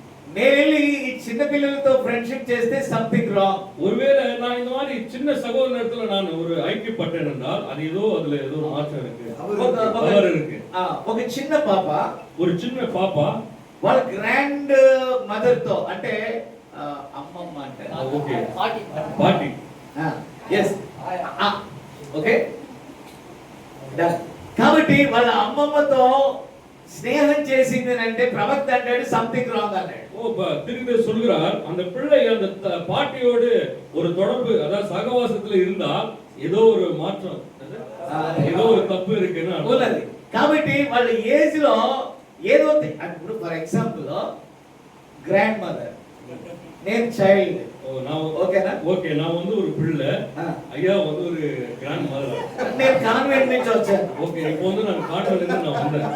గుడ్ మార్నింగ్ గ్రాండ్ మా అన్నాను. குட் மார்னிங் கிராண்ட்மா அப்படின்னு நான் சொல்றேன். என்ன சொல்றேன் అన్నాడు. ఏమి చెప్తున్నావు నువ్వు? ఏం మాట్లాడుతున్నావు నువ్వు అన్నాడు. என்னப்பா பேசுற நீ? ఇంగ్లీష్ ఓ ఇంగ్లీష్ அப்படின்னு. ఇంగ్లీష్ లో నేను మాట్లాడి చెప్పాను, గుడ్ మార్నింగ్ చెప్పాను అని అన్నది. இப்போ இங்கிலீஷ்ல நீ என்ன சொன்னமா அப்படின்னு கேட்டா நான் இங்கிலீஷ்ல குட் மார்னிங்னு சொன்னேன் அப்படின்னு சொன்னேன். నాకు తెలియదు. அந்த அந்த அம்மா சொல்றது எனக்கு தெரியல. కాబట్టి కొద్ది పెరుగన్నం తినా అన్నది. இல்ல எனக்கு தெரியல, நீ என்ன பண்ணு கொஞ்சோண்டு ரைஸ் சாதம் சாப்பிடு அப்படின்னு. నో, నేను చాక్లెట్ తింటాను. இல்ல இல்ல நான் ஒரு சாக்லேட் தான் சாப்பிடுவேன். ఏమిరా చాక్లెట్ అంటే నాకు తెలియదు. என்னடா சாக்லேட் எனக்கு ஒண்ணுமே புரியல, தெரியல. దేర్ సంథింగ్ రాంగ్, డిస్టెన్స్ ఏదో ప్రాబ్లం ఉంది, ఏదో తప్పు இருக்கு அதுல. అలాగే యేసు ప్రభువుని గూర్చి తక్కువగా చేసి మాట్లాడే ఆనాటి సమాజం ఆయన ఇన్వైట్ చేసిన దాంట్లో పొరపాటు ఉంది అని ప్రవక్త చెప్పారు. ஓ, தீர்க்கதரிசி இப்படியே சொல்றார், இயேசு கிறிஸ்துவை அழைத்ததான அந்த நாட்களிலே ஏதோ தப்பு இருக்கு, அழைத்ததான அந்த நபர் மேல ஏதோ ஒரு தப்பு இருக்குன்னு தீர்க்கதரிசி விழிப்புணர்வு சொல்றார். ఈ సీమోను ఒక మంచి పరిసయ్యుడు, ఒక మంచి హోదాలో ఉన్నటువంటి వ్యక్తి అయి ఉన్నాడు. இந்த சீமோன் வந்து ஒரு உயர்ந்த, அதாவது ஒரு பரிசேயன், ஒரு நல்ல அந்தஸ்து வேண்டும் என்று வேதம் சொல்லுகிறது. ఆయన ఒక కనులతో కూడా ఒక మంచి ఫంక్షన్ చేయాలనుకున్నాడు. அவன் நினைத்தான் ஒரு ஐஸ்வர்யவான் கொடுக்கிறதான அந்த இடத்தை ஒரு ஒரு நல்ல ஒரு ஃபங்க்ஷன் பண்ணணும்னு அவன் நினைச்சான். ఆ ప్రాంతంలో ఉన్న గొప్పవారందరిని కూడా, రిచ్ పీపుల్ అందరిని కూడా పిలిచాడు, ఇన్వైట్ చేశాడు. அந்த பகுதியில் இருக்கிறதான அநேக ஐஸ்வர்யங்கள்லாம் அவன் அழைச்சு கொண்டு வந்தான். ఆ ఇన్విటేషన్ వచ్చిన వారెవ్వరికీ కూడా యేసు ప్రభు మీద సరైన సదభిప్రాయం లేదు. அங்க அழைத்ததான எல்லாரும் ஐஸ்வர்யங்கள் மத்தியிலும் இயேசு கிறிஸ்து அழைக்கும் போது சரியான ஒரு ஒரு ஒரு எப்படி சொல்றேன்னா ஒரு சரியான உடன்படிக்கை இல்லை. எஸ், அண்டர்ஸ்டாண்ட், சரியான முறை இல்ல. ரிச்சி பீப்புள் அழைக்கணும், ஆனா இவரு அழைக்கிறானா அது இது சம்திங். Okay, correct. அதுக்கு ஏதோ ஒரு சரியான ஒரு முறை இல்லன்னு நான் சொல்றேன். I feel very happy. More translators are there. நான் நினைக்கிறேன் अनेक டிரான்ஸ்லேஷன் நம்ம மத்தியில தான் இருக்காங்க அப்படி நான் நினைக்கிறேன். ప్రైజ్ ది లార్డ్, ஹalleluya. సో ప్రియరా, మరి ఇది గమనిస్తే இங்க நம்ம கவனிங்க, ఆ దినాలలో యేసు ప్రభు గురించి వీరికి మంచి అభిప్రాయం లేదు. அந்த நாட்களிலே இயேசு கிறிஸ்துவை குறித்து சரியான ஒரு அபிப்பிராயம் அந்த ஜனங்களுக்கு இல்ல. ఆయన పుట్టుక సరైనది కాదు, அவருடைய பிறப்பு சரியானது கிடையாது, ఆయన పెంపకం సరైనది కాదు, அவருடைய வளர்ப்பு சரியானது கிடையாது, అతడు చదువు లేనివాడు, அவர் படிப்பில்லாதவர், అతడు తనకు తానే సేవకుడని ఫీల్ అయిపోతున్నాడు. அவர் நினைக்கிறார் அவருக்கு அவரே அவர் சரியான ஊழியக்காரன்னு அவர் நினைக்கிறார். అతని కేవలం సామాన్య ప్రజలు మాత్రమే, చదువు లేని వారు వెంబడిస్తున్నారు. அவரை பின்பற்றுகிறதான ஜனங்கள், எளிமையான ஜனங்களும் படிப்பில்லாத ஜனங்கள் தான் அவங்க பின்பற்றுறாங்க. అతనికి మనకి ఎలాంటి సంబంధం లేదు. அவருக்கும் நமக்கும் எப்படிப்பட்ட ஒரு சம்பந்தம் கிடையாது. మీరు ఎవరైనా ఆ పరిచర్యలోకి లేకపోతే ఆయన చర్చిలోకి మీరు వెళ్తే ఇక్కడ నుంచి తీసేస్తాం. நீங்க யாராவது அவர் போறதான அந்த சபைக்கு நீங்க போறதா இருந்தா இந்த செந்தில இருந்து இப்பவே வெளியில போயிடுங்க. ఆయనకు అసలు చర్చియే లేదు, அவருக்கு அங்க சபையே இல்லங்க. ఆయన స్ట్రీట్ పాస్టర్, அவருடைய தெரு பிரசங்கி, ఆయన వీధుల్లో అరుస్తా ఉంటాడు, தெருவுல கத்திக்கொண்டே இருக்காரு. అతనికి కామన్ సెన్స్ తెలియదు, சரியான ஒரு பொது அறிவு பொது அறிவே கிடையாது அவருக்கு. పెద్ద పెద్దగా అరుస్తా ఉంటాడు, பெரிய கத்துவார் அவரு, సడన్ గా ఏదో చేస్తా ఉంటాడు, ஏதோ ஒண்ணு பண்ணுவார் அவரு, సడన్ గా ఏదేదో కార్యాల్లో చేస్తూ మానసిక పరిణితి సరిగా లేనివాడు, అంటే మెంటల్ డిసార్డర్. திடீர்னு பார்த்தா ஏதாவது பண்ணுவாரு, அவர் சரியான ஒரு மனநிலை பாதிக்கப்பட்டவர் போல அப்படின்னு. ఈ రోజు కూడా వర్తమానం అలాగే ఉన్నది. இன்னைக்கு கூட செய்தி அப்படிதான் இருக்கு. నేను ఇక్కడికి వచ్చేటప్పుడు నేను అనుకున్నాను సత్రంలో చోటు లేదు, సొంత చర్చెస్ లేవు. அதாவது நான் ఇక్కడికి వచ్చేటప్పుడు ఇది రెంటెడ్ హౌస్ అని చెప్పడం జరిగింది. ஓகே, நான் இங்க வரும்போது இது சொந்த சபை கிடையாது போல, இது வாடகை சபை அப்படின்னு நான் நினைச்சுக்கிறேன். మేము కలిగి ఉన్నటువంటి చాలా పరిచర్యలు కూడా రెంటెడ్ హౌస్ లోనే ఉన్నాయి. நான் வந்து போகிறதான அநேக பகுதியில பாத்தீங்கன்னா வாடகைக்கு தான் எடுத்து என்ன பண்றாங்க, రెండు చర్చెస్, అది కూడా పల్లెటూరు కాబట్టి ఈజీగా కొని ఈజీగా కట్టాం. அதாவது ஆந்திரா பகுதியில அது பள்ளிட்டூர் அப்படின்னா ஒரு குக்கிராமத்துல இருக்கிறதான அந்த சின்ன சின்ன இடத்துல ల్యాండ్ రేట్ ఉంటది కదా. ஓகே இங்க அங்கெல்லாம் வந்து பாத்தீங்கன்னா அதிகமான ரேட் இருக்காது. அதனால அநேக இடங்களை வாங்கி பெரிய பெரிய சர்ச் கட்டிட்டாங்க. ரெண்டு இடத்துல வாங்கி. Yes. అక్కడ ఉన్న ప్రజలు కూడా చాలా సహకరించారు కాబట్టి కట్టగలిగాం. அந்த பகுதியில் இருக்கிற ஜனங்கள்லாம் கொஞ்சம் உதவி செய்ததுனால நம்ம அந்த சபை கட்டணும். అయితే పెద్ద పెద్ద టౌన్స్ లో కూడా పెద్ద పెద్ద చర్చెస్ ఉన్నాయి. பெரிய பெரிய சபை பெரிய பெரிய టౌన్ல பாத்தீங்கன்னா பெரிய பெரிய సభைகள்லாம் இருக்கு. ఆ పెద్ద చర్చెస్ వర్తమానం గురించి నేను చెప్తున్నా, బయట వాళ్ళ గురించి చెప్పట్లేదు. அதாவது செய்தி குறித்து தான் சொல்றேன், வெளியில ஆட்கள் குறித்து நான் சொல்லல. ఆ పెద్ద పెద్ద చర్చిలు కలిగిన వారు పెరియ పాస్టర్ అంతే కదా, కరెక్టేనా? అంతే. அப்போ பெரிய பெரிய సభைகள் இருக்கிறதான அவர்கள் பெரிய பாஸ்டர்கள். కాబట్టి మనం ఎవరైనా సరే ఆ పెరియ పాస్టర్ వస్తే మనం ఏమనుకుంటామంటే కార్పెట్ అయ్యా, రెడ్ కార్పెట్ పైనుంచి పూలు చల్లండి, ఓకేనా, ఫ్లవర్స్. ఆ తర్వాత సరైన రెస్పెక్ట్ ఇవ్వండి. డానియల్ పాస్టర్ సరిగా నన్ను రిసీవ్ చేసుకోలేదు, గో బ్యాక్. அப்போ அவங்க அந்த மாதிரி ஜனங்க வரும்போது வழி விடுங்க, சரியான என்ன பண்ணணும், அவங்களுக்கு மரியாதை செலுத்தணும். டானியல் பாஸ்டர் வந்தாருன்னா அவர் மேல என்ன பண்ணணும், பூவெல்லாம் போடணும். నార్మల్ చర్చి, ప్లాస్టిక్ చర్చి, డొంగు చర్చి, ఆ చైర్ నాకేసారు. இது என்னயா சாதாரணமான ஒரு சேர், ஒரு இப்படி எளிமையான ஒரு சபை, இங்கெல்லாம் நான் வரமாட்டேன். అది అసలు ఇది చర్చినా? இதெல்லாம் ஒரு சபையா? మా చర్చిలో ఒక రూమ్ అంత లేదు. ఇది என்னுடைய சபையில அது ரூம் கூட கிடையாது. இது మా బాత్రూమ్స్ ఉన్నంత కూడా లేదు. ఇది என்னுடைய பாத்ரூம் இருக்கிறது மாதிரி கூட இது கிடையாது. இது మీరందరూ కూడా అసలు ఇక్కడ ఎలా ఉంటున్నారు? நீங்க எல்லாம் எப்படிப்பா இங்க இருக்கிறீங்க? మా చర్చికి రండి, எங்க సభைக்கு వాங்க. ఇంకో మాట చెప్తున్నా, వర్తమానంలో దొంగలు పడ్డారు. நான் இன்னொரு வார்த்தை சொல்றேன், செய்தியில திருடங்க போட்டுட்டாங்க. ఏం ఆకర్షిస్తున్నారు వాళ్ళు? எதை பிடிக்கிறாங்க அவங்க? ఆ చిన్న వధువుకు వారు ఏం బోధిస్తున్నారు? அந்த சின்ன மனவாட்டிக்கு அவங்க என்னதை போதிக்கிறாங்க? అక్కడ మీకు సరైనటువంటి ఫెసిలిటీ లేదు, మా చర్చికి రండి. அங்க சரியான ஒரு என்ன இல்ல, வசதி வாய்ப்பு இல்லாதனால நீங்க என்னுடைய சபைக்கு வாங்க. మా చర్చిలో మీకు ఏసీ ప్రొవైడ్ చేస్తాం. என்னுடைய సభையில பாத்தீங்கன்னா உங்களுக்கு ஏசி வைப்பேன் நானு. మీ అందరికి మంచి మంచి చైర్స్ వేస్తాము. உங்களுக்கு எல்லாருக்கும் நல்லா உட்காரக்கூடிய சேர்ஸ் எல்லாம் போட்டு వచ్చిన వాళ్ళందరికీ కాఫీ టీలు ప్రొవైడ్ చేస్తాము. அந்த ஒவ்வொருவருக்கும் காபி டீ எல்லாம் கொடுப்பேன் நானு. వెళ్ళేటప్పుడు బిర్యానీ ఇస్తాము. போகும்போது நான் என்ன பண்றேன், ஒரு பாக்கெட்ல பிரியாணி கூட கொடுத்து அனுப்புறேன். మీకు ఏది కావాలంటే అది మేము ప్రొవైడ్ చేస్తాం. உங்களுக்கு என்ன வேணுமோ அதை நான் செய்றேன். అసలు డినామినేషన్ కి వర్తమానానికి వ్యత్యాసం ఏంటి అని அப்போ அது சபஸ்தாபனத்துக்கும் என் டைம் சர்ச்சுக்கும் வித்தியாசம் என்னங்க? నేను ఎండ్ టైం చర్చెస్ లో కూడా బిగ్గెస్ట్ చర్చెస్ కి దూరంగా ఉంటున్నాను. அதாவது நான் கடைசி கால செய்தியில இருக்கிற பெரிய பெரிய சபைகளுக்கும் நான் ரொம்ப தூரமா தான் இருக்கிறேன். నాకు ఎందుకో తెలియదు కానీ నేను వెళ్ళి ఆ లాస్ట్ కూర్చుంటాను. எனக்கு என்னமோ தெரியல, நான் கடைசியா தான் போய் உட்காருவேன். మన వాళ్ళు పెద్ద పెద్ద పాటలు అన్ని కూడా ఏమంటారు దాన్ని లాంచ్ చేస్తా ఉంటారు. పెద్ద చర్చెస్, பெரிய சர்ச்சில் பாத்தீங்கன்னா நம்ம ஆளுங்க எப்போ பெரிய பெரிய காரியங்கள்லாம் பண்ணுவாங்க. వర్తమానంలో ఉన్నటువంటి 1000 మంది పాస్టర్స్ ని ఇన్వైట్ చేస్తారు. செய்திக்குள்ள இருக்கிறதான 1000 பாஸ்டர்ஸ் அழைப்பாங்க.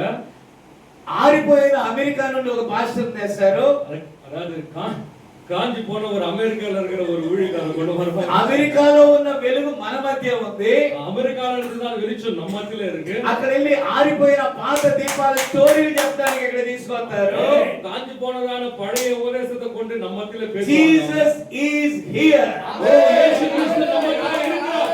నీవు ఈ వర్తమానం పట్టుకుంటే ప్రవక్త అన్నాడు, సూర్యుడు అస్తమించని స్థలాలు ఉండవేమో గాని, విన్నారా, సూర్యుడు ఉదయించని స్థలాలు ఉండవేమో గాని వర్తమానము వెళ్ళని స్థలం ఉండదు అని చెప్పాడు. பெதர் விடாம் சொல்கிறார், செய்தியை நீ பிடித்துக் கொள்ளும் போது, அதாவது சூரியன் இல்லாத இடம் எங்க இருக்கும் இந்த பூமியில? அங்கெல்லாம் இந்த வர்த்தமானத்தை கொண்டு என்ன பண்ண முடியும், உன்னால கொண்டு செல்ல முடியும். వధువు ఎక్కడైతే ఉన్నదో వాక్యం అక్కడికి వస్తుంది. మనవాటి எங்கெங்கெல்லாம் இருக்காங்களோ அங்க இந்த వార్த்தை கடந்து வருகிறது. పెద్ద టౌన్స్ లో ఉన్నప్పుడు ఈ వర్తమానాన్ని నేను తీసుకోలేదు. ஓ நான் பெரிய பெரிய டவுன்ல இருக்கும்போது இந்த வார்த்தையை நான் பிடித்துக் கொள்ளல. నేను చిన్న విలేజ్ లో ఉన్నప్పుడు వర్తమానం నా దగ్గరికి ஓ, వచ్చింది. சின்ன கிராமத்துல இருக்கும்போது இந்த செய்தி என் இடத்துல வந்தது. ఆ చిన్న గ్రామంలో ఉన్నప్పుడు వర్తమాన పుస్తకం నా దగ్గరికి వచ్చింది. அந்த சின்ன கிராமத்துல நான் வாழ்ந்து கொண்டு இருக்கும்போது இந்த மெசேஜ் என் இடத்துல வந்தது. దేవుడు నన్ను ప్రేమించి ఆ చిన్న గ్రామంలోనికి వర్తమానాన్ని పంపించాడు. தேவன் என் இடத்துல அன்பு கூர்ந்து அந்த சின்ன பகுதிக்கு இந்த வார்த்தையை தேவன் கொண்டு வரும்படியாக செய்தார். ఈ రోజు నేను మెట్రో సిటీలో ఉన్నప్పటికీ కూడా இந்த நாளில் நான் மெட்ரோ சிட்டில வாழ்ந்து கொண்டிருக்கிற இந்த சமயத்துல கூட ఆ విలేజ్ లో ఉన్నటువంటి ప్రజలను దేవుడు వెతుకుచూ వెళ్ళాడు. அந்த வில்லேஜ்ல இருக்கிற ஜனங்களுக்காகவே தேவன் என்னை கொண்டு செல்கிறார். అక్కడికి వచ్చిన సువార్త ఇక్కడికి రావడం పెద్ద గొప్ప విషయం కాదు. அங்க வாழ்ந்ததான சுவிசேஷம் நம்ம மத்தியில இருக்கிறதுக்கு பெரிய விஷயம். కాబట్టి ఈ రోజు మనకి జరుగుతున్న విషయాలు మీరు చూస్తే వర్తమానానికి భిన్నముగా కనబడుతున్నాయి. நம்ம மத்தியில நடக்கிறதான இந்த காரியங்களை நீங்க பார்க்கும்போது வார்த்தைக்கு விரோதமாய் காணப்படுகிறது. కాబట్టి వర్తమాన పుస్తకాలు పట్టుకొని వెళ్తా ఉన్నారు. அப்படியாக வார்த்தையை அதாவது செய்தியின் புத்தகத்தை நான் வைத்துக் கொண்டு கடந்து போய் கொண்டிருக்கிறேன். మేము వర్తమానం అని చెప్పి బుక్స్ అన్ని కూడా గ్యాదర్ చేస్తున్నారు. ஓ செய்தியின் புத்தகத்தை எல்லாம் அவங்க என்ன பண்றாங்க? கேதர் பண்ணி வச்சுக்கிறாங்க. వారి జీవితాలు సువార్తకు తగినట్లుగా లేవు. ஆனால் அவருடைய வாழ்க்கை சுவிசேஷத்துக்கு தகுந்தபடியால் இல்லை. 24 hours నేను వాక్యం చెప్పుడు కంటే ஓ 24 மணி நேரம் நான் வார்த்தையை சொல்றது காட்டிலும் ఆ వాక్య ప్రకారం 1 hour నిలబడితే చాలు. அந்த வார்த்தையின் பிரகாரம் நான் 1 மணி நேரம் வாழ்ந்தால் சரியா இருக்கும். కాబట్టి మనం బోధించే వాక్యం కంటే కూడా ஓ நம்ம போதிக்கக்கூடிய வார்த்தை காட்டிலும் మన జీవితాలు ఎక్కువ బోధ చేస్తాయి. நம்மளுடைய வாழ்க்கை அதிகமாய் பிரதிபலிக்கணும். కాబట్టి ప్రియమైన దేవుని బిడ్డలారా, ஓ பிரியமான தேவனுடைய பிள்ளைகளே, మనం వర్తమానంలో ఉన్నామని ఎగిరిపోతామని ఏదో ఊహలు వద్దు. ஓ நம்ம செய்தியில இருக்கணும்னு சொல்லி நம்ம ஆகாயத்துல பரப்போம்னு சொல்லி பெரிய பெரிய ஆலோசனைலாம் தேவையில்லை. జగత్ పునాది వేయబడక మునిపే గొర్రె పిల్ల యొక్క జీవ గ్రంథములో ఎవరి పేర్లు ఉంటాయో వారి ఏ స్థానంలో ఉన్నా కూడా ప్రభు రాకడలో உலக தோற்றம் முன்பாக கர்த்தருடைய ஆட்டுக்குட்டியான ஜீவ புஸ்தகத்தில் யாரெல்லாம் இருக்கிறார்களோ உண்மையாவே அவர் அங்கே கொண்டு செல்வார். మన ప్రయాసం వలన ఏమీ లేదు. ஓ நம்முடைய பிரயாசம் ஒன்றுமே இல்லை இதுல. పరిగెత్తడం వలన ఏమీ లేదు. ஓடுகிறவர்கள் ஒன்றுமே இல்லை. నేను ఏ దాని కోసం వెతకలేదు. எதையும் தேடவும் இல்லை. ఆయనే నన్ను వెతికి చిన్న విలేజ్ కి వచ్చాడు. அவர் మాత్రమే என்னை தேடி வந்து இந்த பகுதிக்கு கொண்டு வரும்படியாக செய்தார். ఆయన నన్ను వెతుకుతూ వచ్చాడు. அவர் என்னை தேடி கொண்டு வந்தார். దానికోసం నేను ఏ ప్లాట్ఫామ్ సిద్ధం చేసుకోలేదు. அதற்காக நான் எந்த ஒரு பிளாட்ஃபாரத்தை நான் ஆயத்தப்படுத்திக் கொள்ளல. దేవుడా నువ్వు ఎక్కడున్నావని నేను అడగలేదు. ஆண்டவரே நீர் எங்கே இருக்கிறீர் என்று சொல்லி நான் கேட்கவில்லை. నా కుమారుడా నువ్వు ఎక్కడున్నావని ఆయన వచ్చాడు. அவர் சொன்னார் என் மகனே நீ எங்கே இருக்கிற என்று சொல்லி ఏదైతే పొందుతున్నారో நான் எதை பெற்றுக் கொண்டேனோ ఆయన వెళ్ళమన్న చోటిలోనికి వెళ్ళి ఆ పత్రికను నేనై ఉన్నాను. ఏమ్మా ஓகே அவர் எங்கெங்கெல்லாம் போக சொன்னாரோ அந்த போகக்கூடிய அந்த பகுதியிலே வாசிக்கக்கூடிய நிருபங்களாய் நான் இருக்கிறேன். విలియం మ్యారియన్ బ్రెన్హామ్ యొక్క బోధ లేకుంటే మెసేజ్ ఆయా ஓ வில்லியம் மேரியன் பெனாவுடைய செய்தி நானாய் இருக்கிறேன்.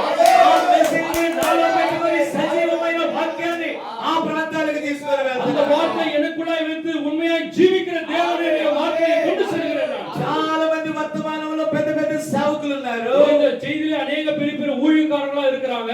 నేను ఊరికే ఆ మీటింగ్ కార్డు గట్ట ఎప్పుడైనా వెళ్ళి లాస్ట్ లో కూర్చుంటే எப்பொழுதாவது நான் அந்த மீட்டிங்ல போய் பின்னாடி உட்கார்ந்திருக்கிற நேரத்துல జాన్ కోలా వచ్చారు పైకి రమ్మన్నాడు. ஜான் கோலா பாஸ்டர் வந்திருக்காரு, கொஞ்சம் மேல வர சொல்லுங்க.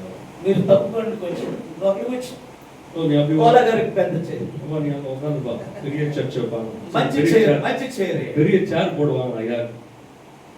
నాకంటే చాలా మంది చిన్న చిన్న పాస్టర్స్ అక్కడ ఉంటారు. என்ன காட்டிலும் அநேக சின்ன சின்ன ஊழியக்காரலாம் அங்க இருப்பாங்க. I am not a big personality. நான் சொல்லுவேன் நான் வந்து பெரிய பாஸ்டர்லாம் கிடையாது. ఏ ఆధిక్యత నాకు లేదు. எந்த ஒரு பெரிய ஒரு నేను కూడా కృప ద్వారా రక్షించబడిన పాపిని. ஓ நான் பெரிய ஐஸ்வர்யவான் கிடையாது. நான் கிருபையினால் ரட்சிக்கப்பட்டவன். ఎప్పుడైతే వారిని ఆపి నన్ను ఇక్కడ తీసుకొని వస్తారో எப்பொழுது அவர்கள்லாம் அவங்க நிறுத்திட்டு நான் இந்த இடத்துல கொண்டு வரீங்க. నేను న్యూస్ పేపర్ లాంటి நான் வெறும் நியூஸ் பேப்பர் மாதிரி. నేను న్యూస్ ఛానల్ లాంటి நியூஸ் சேனல் மாதிரி. కాబట్టి వాళ్ళు అనుకుంటారు జాన్ కోలా గారిని మనం పైకి పిలవకపోతే ఆయన యూట్యూబ్ లో వదిలేస్తాడు. அதனால நம்ம ஜான் பால் ஐயாவை நம்ம கூப்பிடலன்னா அவர் என்ன பண்றாரு, யூடியூப்ல போட்டு காட்டுவாரு எல்லாரும். పలానా చోటుకి వెళ్ళిపోయి అయ్యగారిని ఇలా చేయలేదంటే ఏదో చెప్తాడేమో అనుకుంటున్నారు వాళ్ళు. அவங்க ஜனங்களா நினைப்பாங்களா, ஐயா கூப்பிட்டு ஜனங்கள் மத்தியில காண்பிக்கும் போது அவர் ஏதோ சொல்றாரு போல அப்படின்னு ஜனங்களா ఇలా యూట్యూబ్ ఛానల్ కి భయపడుతున్నారు కానీ దేవునికి భయపడలేదు. யூடியூப் சேனலுக்கு ஜனங்க பயப்படுறாங்க, அதாவது அந்த ஊழியக்காரங்க பயப்படுறாங்க, தேவனுக்கு பயப்பட மாட்டேன்றாங்க. This is a news channel. இது வந்து ஒரு நியூஸ் சேனலா? నో, இல்ல. కానీ విలేకరులకు భయపడతారు. ஆனா அதாவது சப்ஸ்கிரைபருக்கு பயப்படுறாங்க. ఎందుకంటే న్యూస్ స్ప్రెడ్ అవుతది. ஏன்னா நியூஸ் வெளியில ஆயிடும், போய்டும். జాన్ కోల దగ్గర జాగ్రత్తగా ఉందాం. ஜான் கோல பாஸ்டர் கிட்ட ரொம்ப ஜாக்கிரதையா இருக்கணும். ఈయన అన్ని వదులుతా ఉంటాడు అక్కడ. இவர் எல்லாத்தையும் வெளியில விட்டுட்டு இருப்பாங்க. కాబట్టి నేను అనుకున్నాను, సార్ నేను రాలేను సార్. அப்ப நான் சொல்லுவேன், சார் நான் வர மாட்டேன் சார். నేను కనుక వస్తే మీరు డైరెక్ట్ గా పైకి రమ్మంటారు. ஒருவேளை நான் வந்தேன்னா நீங்க டைரக்டா என்ன பண்றீங்க, மேடைக்கு வாங்கன்னு మీ கூப்பிடுறீங்க. ఉద్దేశం ఏంటంటే కొద్దిగా జుట్టు తెల్లగా ఉందని పిలుస్తున్నారా, డ్రెస్ తెల్లగా ఉందని పిలుస్తున్నారా? ஒருவேளை நீங்க பாக்குற பார்வை கூப்பிடுற பாத்தீங்கன்னா, ஒருவேளை நான் வெள்ளை முடியா இருக்கிறதுனால என்ன வயசானவன் நினைச்சு அப்படின்னு அழைக்கிறீங்களா? ఒకవేళ సీనియర్ పాస్టర్ అని పిలుస్తున్నారా, కొమ్ములు వచ్చాయని పిలుస్తున్నారా? I don't know. ஒருவேளை நீங்க சீனிయர் பாஸ்டர்னு சொல்லி எனக்கு ரெண்டு கொம்பு வந்ததுன்னு சொல்லி என்ன அழைக்கிறீங்கன்னு ஒண்ணுமே புரியல. Our God is humble. ఆయన శిష్యుల యొక్క మురికి పాదాలు కడిగిన దేవుడై ఉన్నాడు. శిష్యుల కాళ్ళని కడిగిన దేవుడై పరిశుద్ధాత్మ మనకి దీనత్వాన్ని ఇస్తాడు. ఓ పరిశుద్ధ ఆవి நம்மை தாழ்மையுள்ளவர்களாக மாற்றும். పరిశుద్ధాత్మ మనకి తగ్గింపునిస్తాడు. ఓ పరిశుద్ధ ఆవి நம்மை கீழ்ப்படுதலை தரும். పరిశుద్ధాత్మ పబ్లిసిటీ కోరుకోదు. పరిశుద్ధ ఆవి இந்த பப்ளிசிட்டி விரும்பவே மாட்டாரு. ప్రవక్త మూడు విషయాలు చెప్పాడు. தீர்க்கதரிசி பிலிமோன் பிலாம் மூணு காரியத்தை சொல்கிறார். Women, wealth and popularity. அதாவது பெண் புகழ் பணம். பணம், பெண், புகழ், இந்த மூணு காரியம். yes. కాబట్టి ఈ మూడిట్లో ఈ రోజు కొట్టుమిట్టాడుతున్నది వధువు సంఘం. இந்த மூணு காரியத்திலே அதாவது கீழே மேலேயே குதிக்கிறது, షేక్ ஷேக் அதாவது ஆடுது மனவாட்டி சபை. I am 53 years old. நான் ஒரு 53 வருஷ ஆளு. ఈ టైంలో నేను ఏ స్త్రీలని పడవేయలే, లేకపోతే ఏమనొచ్చుదని. ஒருவேளை நான் 53 வயசு கிழமை எந்த ஒரு பொண்ணையும் நான் என்ன பண்ண முடியாது. Pass first step pass. அது வந்து విమెన్ పాస్. அதுல பாஸ் ஆயிட்டேன். yes. ఈ సెకండ్ థింగ్ మనీ. ரெண்டாவது பாத்தீங்கன்னா மணி, காசு. Money make more things. காசு பாத்தீங்கன்னா நிறைய காரியம் செய்ய காசை வச்சு. ఇప్పుడు నేను నా దగ్గర చాలా డబ్బు ఉంది అనుకోండి. ஒருவேளை என் இடத்துல காசு சரி பணம் ரொம்ப பணம் இருக்குன்னு வச்சுக்கோங்க, నేను ఖచ్చితంగా కారులో వస్తాను కానీ సందులో కారు తిరగదు. ஒருவேளை நான் கார்ல தான் வருவேன், ஆனா சந்துக்குள்ள கார் திரும்பாது. నా కారు సందులోకి రాలేదు కాబట్టి మీటింగ్ క్యాన్సిల్. என்னுடைய கார் அந்த சந்துக்குள்ள வராததுனால மீட்டிங் கேன்சல். మీ దగ్గర లిఫ్ట్ లేదు కాబట్టి మీటింగ్ క్యాన్సిల్. உங்க இடத்துல அதாவது லிஃப்ட் இல்லாதனால மீட்டிங் கேன்சல். ఏమనుకుంటున్నావు నేనంటే? நான் நினைச்சுக்கிறேன் நான் నేను అంత చీప్ గా చూసినా நான் ரொம்ப கேவலமா நினைக்கிறீங்க. ఐ హావ్ సో చాలా lot of money. I have చాలా డబ్బు కలిగి ఉన్నాను నేను. என்கிட்ட அநேக பணம் இருக்கு என்கிட்ட. ఇన్ని నా చర్చిలు 10 చర్చిలు కొంటా. இந்த மாதிரி 10 சபையை நான் வாங்குவேன். వర్తమానంలో ఐ యామ్ కింగ్. செய்தில நான் கிங். అవర్ కింగ్ మన రాజు పాదాలు కడిగిన కింగ్ అయితే ఈ రాజు ఎవరు? அகத்தான தேவன் பாதத்தை கழுவினார். ఈ గర్విష్ఠులైన ఈ రాజు ఎవరు? கேள்வியாருக்கு ஜனங்கள் இவர்கள் யாரு? గొప్పవారిని పిలుచుకుంటున్న ఈ రాజు ఎవరు? அதாவது ఓకే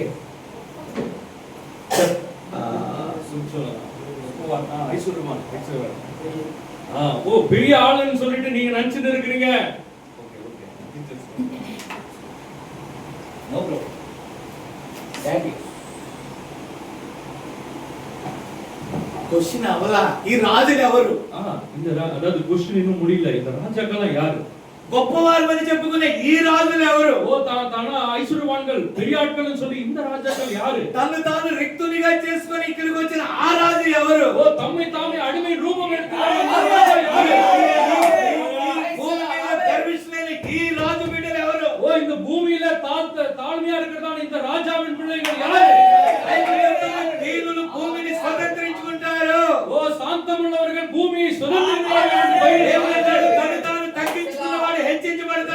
బైబిల్ சொல்லுகிறது தன்னை தானே தாழ்த்துகிறவன் உயர்த்தப்படுவான் என்று சொல்லுகிறது. ఈ డబ్బు ఆటోమేటిక్ గా గర్వాన్ని తీసుకొస్తుంది. இந்த பணம் ஆட்டோமேட்டிக்கா அந்த கர்வத்தை கொண்டு வரும்.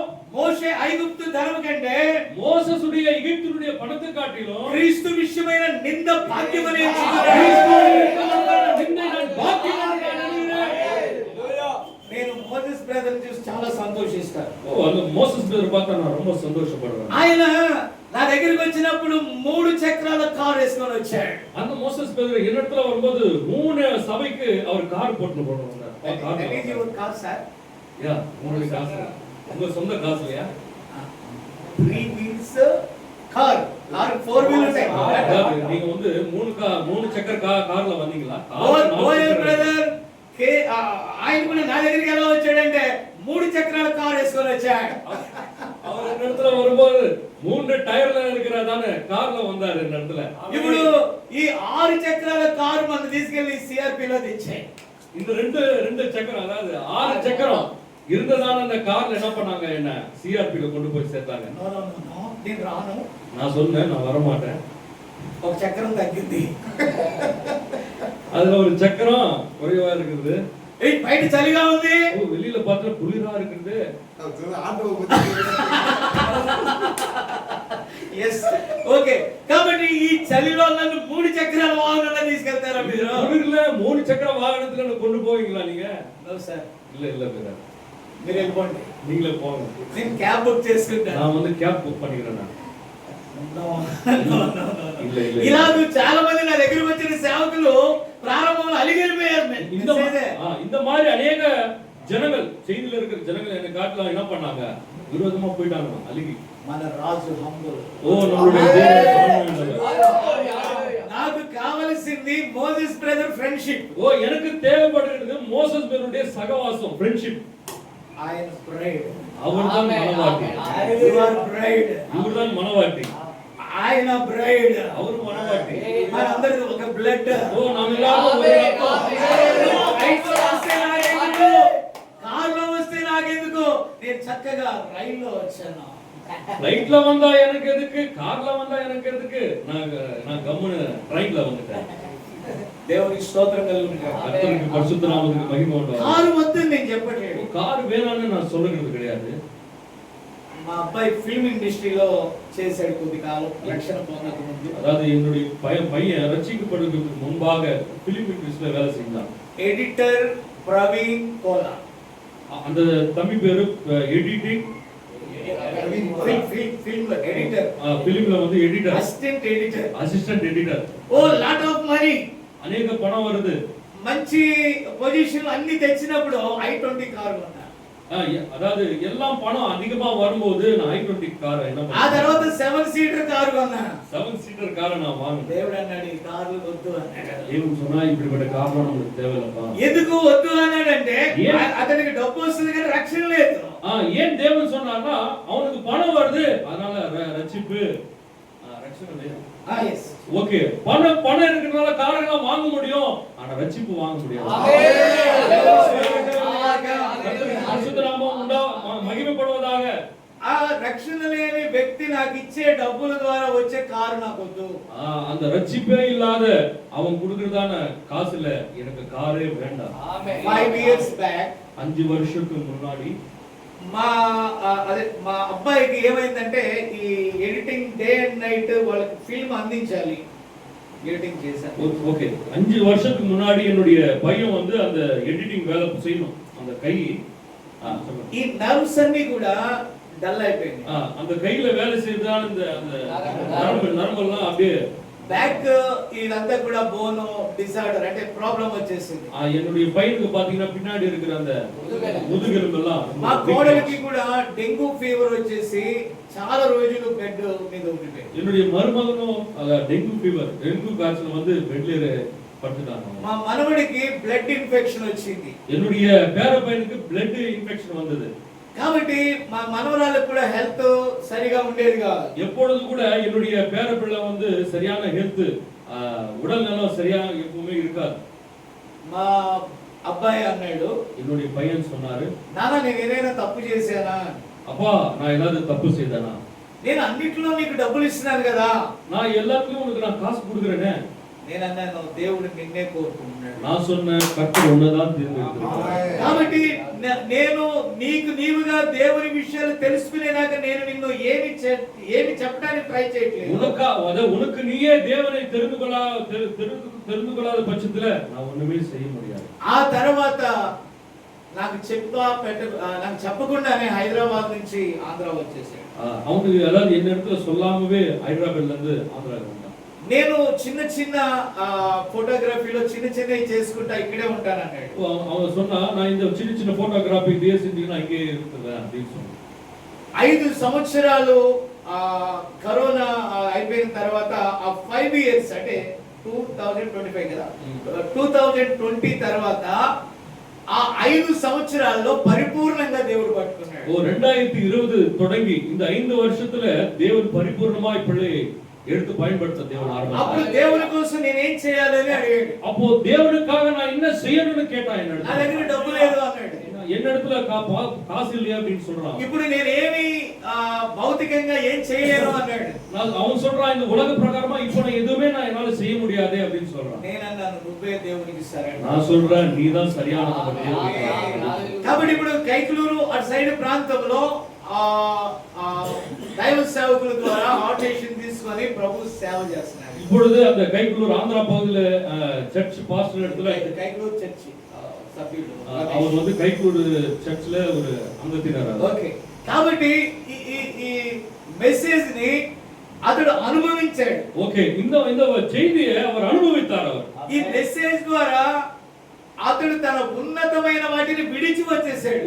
இந்த వార్తైకాக தன் பெரிய அந்தஸ்துல அந்த வாழ்க்கையை விட்டு வந்தான். ఆ తండ్రి ఏమనుకుంటాడు? ஒரு தகப்பன் என்ன நினைப்பார்? నా కొడుకు ప్రయోజకుడు కాలేదు అనుకుంటాడు. என்னுடைய மகன் பிரயோஜனமா இல்ல அப்படின்னு நினைப்பார். డబ్బు లాస్ అయింది, ஏன்னா காசு செலவாயிடுச்சு, కార్లు పోయినాయి, காரும் போயிடுச்சு, అన్ని పోయినాయి, எல்லாமே போயிடுச்சு. కానీ నా కొడుకు యొక్క ఆత్మను దేవుడు పట్టుకున్నాడు. ஆனா என்னுடைய பிள்ளையுடைய ஆவி నిజ తండ్రిగా నేను సంతోషిస్తున్నది ఏంటంటే అతడు ప్రభువుని తెలుసుకొని సువార్త చేయడం. உண்மையா ஒரு தகப்பனுடைய ஸ்தானத்துல இருக்கிறனா என் பிள்ளை சரியான విధంగా அவன் தேவன் வழி நடத்துறான்னு சொல்லி நான் உண்மையா நம்புறேன். కాబట్టి మా చిన్న కుమారుడు హైదరాబాద్ అటు సైడ్ జాబ్ ఎక్కువ అమౌంట్ వస్తుంది, బెంగళూరు హైదరాబాద్ అని చెప్పాడు. ఓకే, இந்த சின்ன பையன் சொல்றான் ஹைதராபாத் அந்த சைடுல அதிகமா பணம் வரும்னு சொல்றான். దేవుడు నిన్ను చెన్నైలో ఉండమన్నట్టు అక్కడే ఉన్నాడు. దేవుని சொல்றான் உங்க சென்னையில தான் தேவன் இருக்கு சொல்றான், நீ அங்கே இரு. నీకు వచ్చే కొద్ది సాలరీ అయినా పర్వాలేదు నువ్వు అక్కడ ఉండాలి. உனக்கு வந்து கொஞ்சம் சாலரினாலும் நீ அங்க தான் இருக்கணும் அப்படின்னு சொல்றான். దేవుడు ఎందుకు వెళ్ళమన్నాడో నాకు తెలియదు కానీ నేను అక్కడ ఉన్నాను. నేను ఉన్న ప్లేస్ చాలా భయంకరం. ఇప్పుడు ఆవిడ సిఆర్పి బ్రదర్, ఆ ప్లేస్ చాలా హడావిడి ఉంటుంది. நான் இருக்கிறதா சிஆர்பி ஆவடி பகுதிக்குள்ள எல்லாரும் ட்ரிங்கர்ஸ் ஆமதா இருப்பாங்க. ఇందాక బోయస్ బ్రదర్ అడిగారు మీరు ఎంత కాలం అయింది ఇక్కడికి వచ్చాడు. 2013 లో వచ్చాను నేను ఇక్కడికి. நான் அந்த மாதிரி கொண்டாரு சகோதரன் கேட்டா 2000 நீங்க எப்போ வந்தீங்கன்னு கேட்டா 2013ல வந்து அப்படி நான் சொன்னேன். ఈ పెరంపూర్ కక్కంజీ నగర్కి వచ్చాను నేను.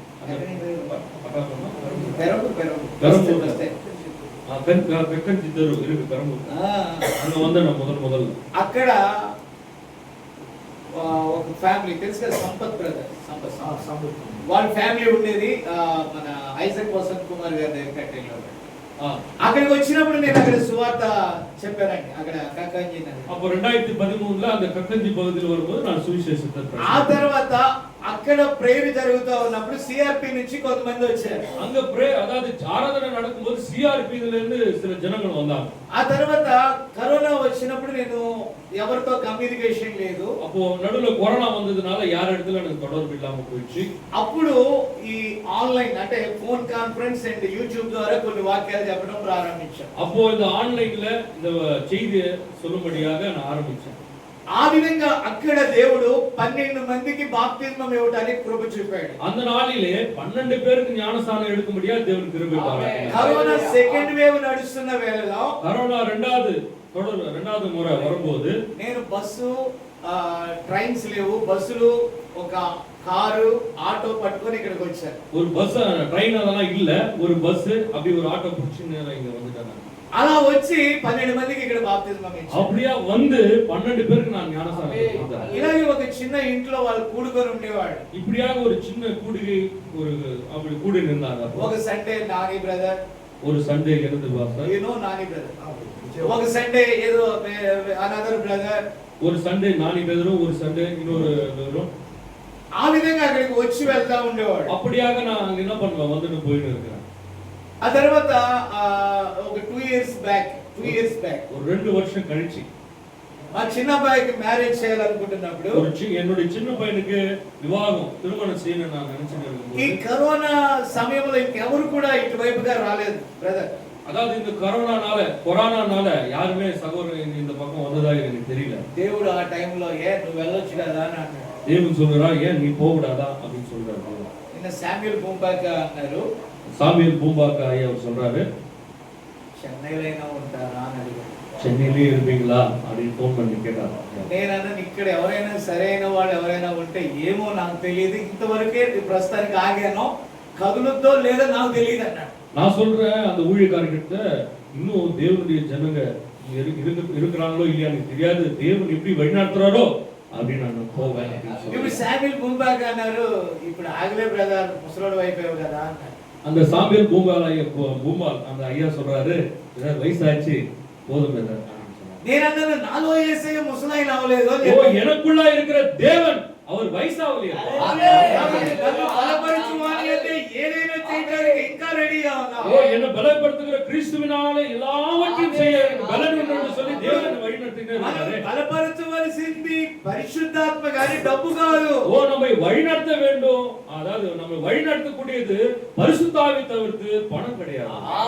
చాలా మంది దైవజనులు అన్నారు, அநேக ஊழியக்காரர் நடத்துல எப்படியா சொன்னாங்க, బ్రదర్ మేము డబ్బు ఉంది, అన్ని ఉన్నాయి, కారు ఉంది, మేడ ఉంది, మిద్దు ఉంది, என்ன మీ இடத்துல సేవ ప్రబలుతుంది, మా సేవ డల్గా ఉంది పోయి అన్నారు. இதான் இந்த இடத்துல அநேக காசும் பணம் இந்த வீடு வாசல் கார் எல்லாமே இருக்கு, ஆனா என்னோட ஊழியம் வளரவே, அதாவது தொடர்ந்து போகவே இல்லையே, உன்னோட ஊழியம் மாத்திரம் தொடர்ந்து போயிட்டு இருக்குன்னு கேட்டார். అది పరిశుద్ధాత్మ ద్వారా జరిగే కార్యం డబ్బుతో కాదు కదా. ஓ, பரிசுத்தாவினால வழிநடத்தப்படக்கூடியது பணத்தினால வழிநடத்தப்படாது. దేవుని ఆత్మ ద్వారా ఎందరూ నడిపించబడతారో వారు దేవుని కుమారులై ఉన్నారు. தேவனுடைய ஆவினாலே எத்தனை பேர் வழிநடத்தப்படுகிறார்கள், அவர்கள் யாவரும் தேவனுடைய புத்திரரா இருக்கிறார்கள்.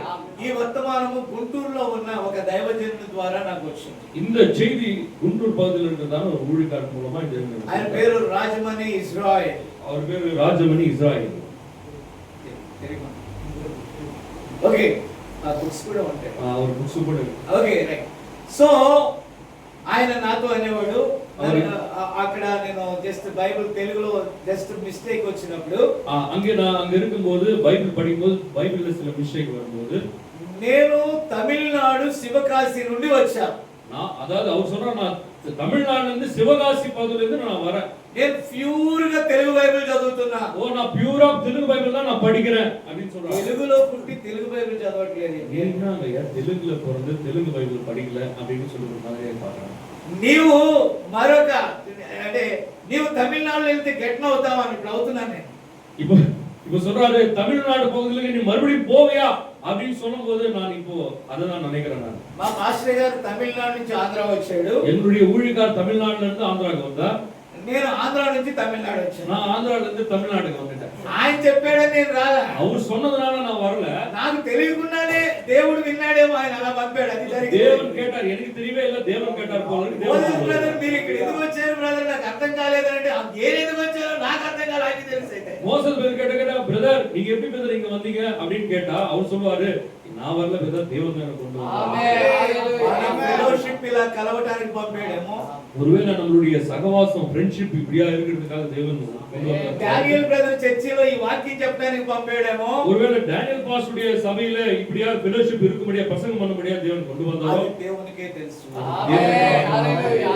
కాబట్టి నేను అనేది ఏంటంటే డబ్బు ద్వారా ఏది చేయలేమో. డబ్బు ఉంటే ఆ అక్కడే ఆగిపోతుంది సార్. ஒருவேளை நான் சொல்லுகிறது என்னன்னா பணத்தினால எதுவுமே செய்ய முடியாது. ஒருவேளை செஞ்சால் அங்கே நின்றுடுவாங்க. డబ్బుతో ఒక మంచి చర్చి కట్టానంటే దాన్ని వదిలి నేను వెళ్ళలేను. ஒருவேளை நான் காசுனால பணத்தினால ஒரு பெரிய சபை நான் கட்டினா அதை விட்டு நான் போகவே మా மாட்டேன். ఊర్లో ఒక మంచి ఇల్లు ఒక మంచి చర్చి కలిగి ఉన్నాను నేను. நான் வந்து எங்களோட ஊர்ல ஒரு பெரிய சபை அதெல்லாம் நான் இருந்தவனா இருக்கிறேன். దేవుడు వదిలి వెళ్ళగలవా అన్నాడు. தேவன் சொன்னாரு அதெல்லாம் விட்டுட்டு போக முடியுமா உன்னால? నీ దయ ఉంటే వెళ్తానన్నా. உன்னுடைய சித்தமாக இருந்தா நான் போவேன் ஆண்டவரே. ఇప్పుడు నన్ను కాదు కానీ నా భార్యను కనుక నీవు ఒప్పిస్తే నేను వెళ్తానన్నా.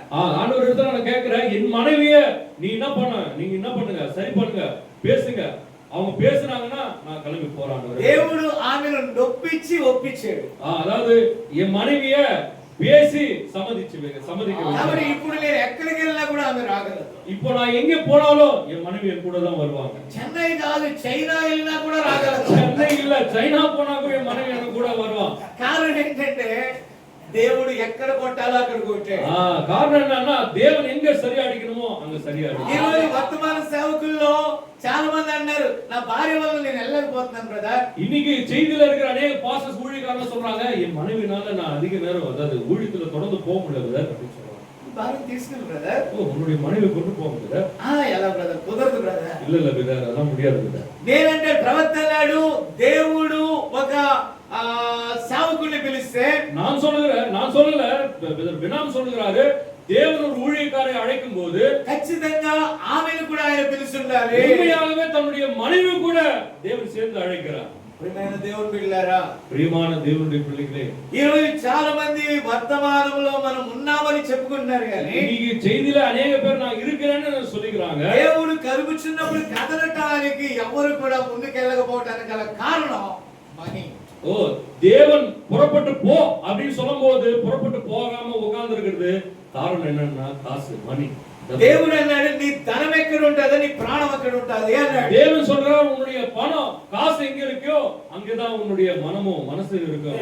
కాబట్టి ఈ పరిసయ్యులు శాస్త్రులు బాగా డబ్బు సంపాదించుకున్నారు. இந்த பரிசேயர் சதுசேயர் நல்ல பணத்தை வச்சு சம்பாதிச்சிருக்காங்க. గొప్ప పేరు సంపాదించుకున్నారు. நல்ல பேரை சம்பாதிச்சிருக்காங்க. సమాజంలో గౌరవాన్ని సంపాదించుకున్నారు. அந்த பகுதியில அநேக செல்வாக்குடையவர்களா இருக்கிறாங்க.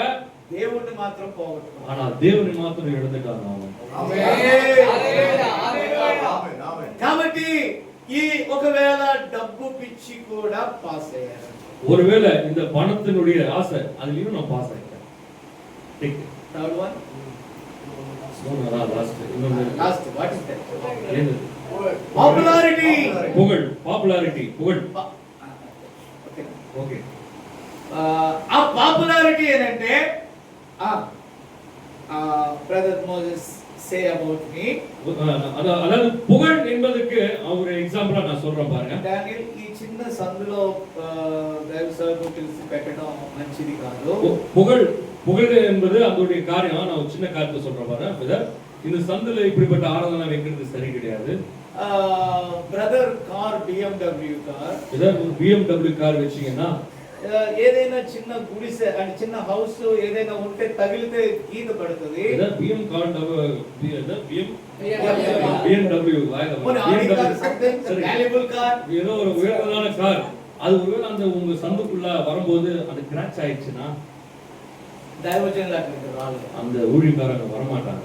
ఏదైనా ఒక గ్రౌండ్ తీసుకొని మీటింగ్ పెట్టండి. ஏதாவது ஒரு கிரவுண்ட் வாங்கினாங்க மீட்டிங் வைங்க ஐயா. చిన్న చిన్న సందుల్లోకి వెళ్ళిపోయాడు.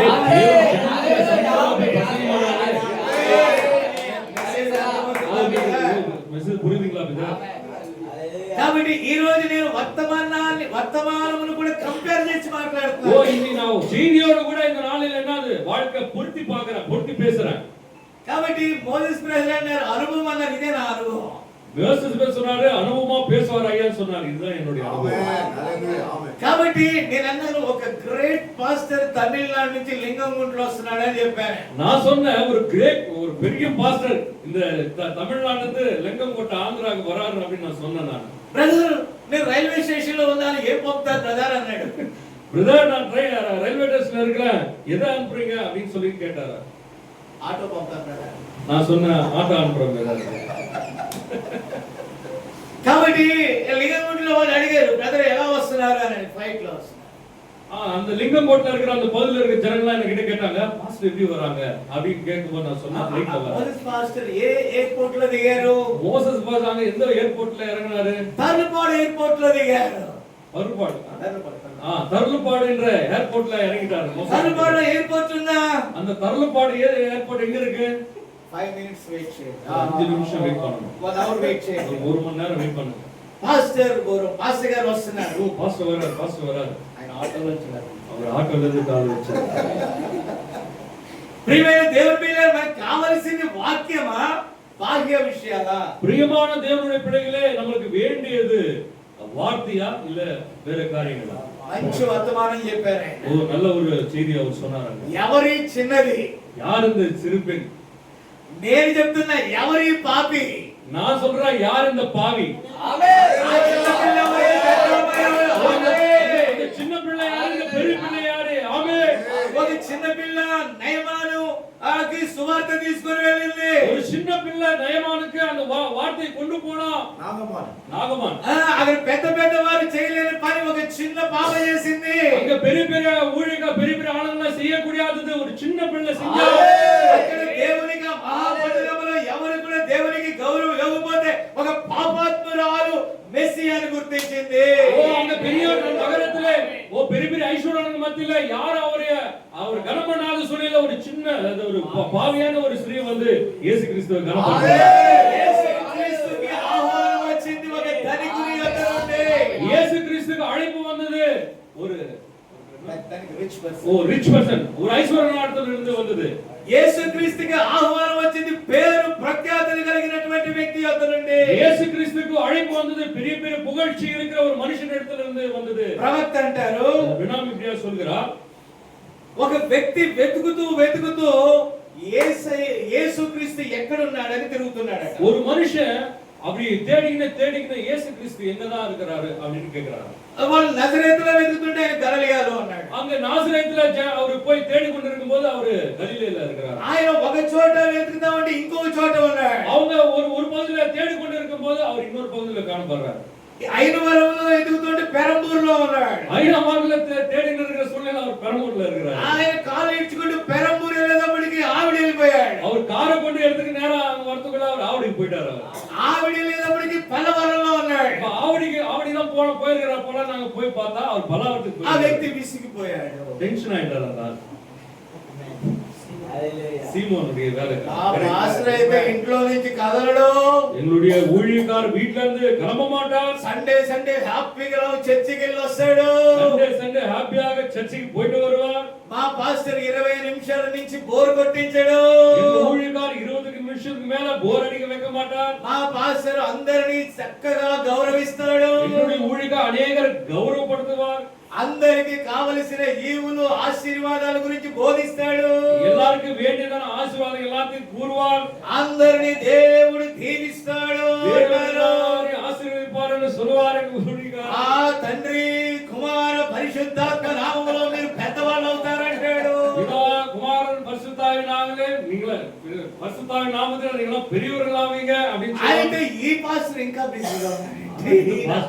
యేసు ఇంకా బిజీగా ఉన్నాడు. ஆனா இயேசு கிறிஸ்து பார்த்தா பெரிய பிஸியா இருக்கிறாரு. இங்க பார்த்தா మా పాస్టర్కి అనేక కార్లు ఉన్నా కార్లన్నీ మేము కడిగి పెడతాం కానీ కారు బయటికి వెళ్తాం. எங்களுடைய ஊழியக்காரருக்கு அநேக கார்கள் இருக்கு. காரெல்லாம் கழுவி வைப்போம். ஆனா ஒரு காரை தான் ఈయన నడుచుకుంటే ఎక్కడ పడితే అక్కడికి వెళ్ళిపోతాడండి. இவர் பார்த்தா எங்க பட்டாலும் அங்க நடந்து போயிட்டே இருக்கிறாரு. ఆ వీధిలో ఎక్కడ ఎత్తుకుని కనపడండి. ஆனா அந்த பகுதியில எங்கேயும் தேடி பார்த்தா இவர் கிடைக்கவே இல்லையே. ఎలాగైనా ఒక చోట పట్టుకున్నాడు. எங்கேயாவது அந்த மன இயேசு கிறிஸ்துவை டயர்டாயிட்டா. యేసు క్రీస్తు ఉన్నాడా? இயேசு கிறிஸ்து இருக்கிறாரா? అక్కడ పేతురు ఉన్నాడు. அங்க பேதுரு இருக்கிறார். మిగతా శిష్యులు ఉన్నారు. நீர் சிஷ்யர் இருக்கிறாங்க. ప్రేయర్ చేయించు. பிரேயர் பண்ணிட்டியா? இல்ல మా పెరియ పాస్టర్ మా పెద్ద పాస్టర్ ఇన్విటేషన్ పంపాడు. ஓ எங்களுடைய பெரிய பாஸ்டர் ஒரு அழைப்புதல் கொடுத்தனுப்புனாரு. మీ యేసు క్రీస్తుని మా ఫంక్షన్ కి రమ్మన్నారు. உங்களுடைய இயேசு கிறிஸ்து எங்களுடைய ஃபங்க்ஷனுக்கு வரும்படியா இந்த அனுப்பி ఆ விட்டார். విషయం నేను చెప్పాలి. அந்த விஷயத்தை நான் சொல்லணும். ప్రవక్త అంటాడు ఆయన చాలా అలసిపోయి ఉన్నాడు. திருப்பி சொல்றார் அவர் ரொம்ப ఆయన అలసిపోయి ఉన్నాడు. அவர் ரொம்ப என்ன டயர்டா இருக்கிறாரு. ఇప్పుడు మరి ఆయన మాట్లాడతాడో లేదో నేను కనుక్కొని వస్తాను. இப்பொழுது நான் ரொம்ப டயர்டா இருக்கிறாரு, நான் போய் கேட்டு வரேன், அவர் பேசுவாரா பேச மாட்டாரா. ప్రవక్త అన్నాడు ఆయన వద్దకు వచ్చి వారిని ఎంత మాత్రం ఆయన త్రోసివేయడు. தேவன் சொல்கிறார், அவர் இடத்துல வருகிற ஒருவனையும் அவர் புறம்பே అపాయింట్మెంట్ తీసుకోవాలి. ஒருவேளை நீங்க பெரிய பாஸ்டர் இடத்துல போனீங்கன்னா நீங்க அப்பாயின்ட்மென்ட் வாங்கி போறோம். నువ్వు విశ్వసించి వస్తే ఎనీ టైం ఆయన నీతో మాట్లాడతాడు. நீ விசுவாசத்தோட வரும்போது எந்த நேரம் இருந்தாலும் தேவன் உன்னிடத்தில் பேசுவார். ఎనీ టైం ఆయన నీతో మాట్లాడడానికి రెడీగా ఉన్నాడు. நீ சந்தர்ப்பம் கொடுத்தா போதும், எந்த நேரம் பேசுவார். ఆయన వద్దకు దప్పికతో వచ్చువారు, ఆకలితో వచ్చువారు తృప్తిపరచబడతారు. அவரிடத்துல தாகமா வந்தாலும் அதாவது பசியா வந்தாலும் அவர்கள் திருப்தி அடைவார்கள். యేసుక్రీస్తు అన్నాడు అందుకే నేను ఈ భూమి మీదకి వచ్చాను అన్నాడు. இயேசு கிறிஸ்து சொல்றார், அதனால தான் இந்த பூமிக்கு நான் கடந்து வந்தேன்னு சொல்றார். ప్రభు అన్నాడు అతను బ్రహ్మ. இயேசு கிறிஸ்து சொல்றார், இந்த மனுஷனை வர சொல்லுங்க.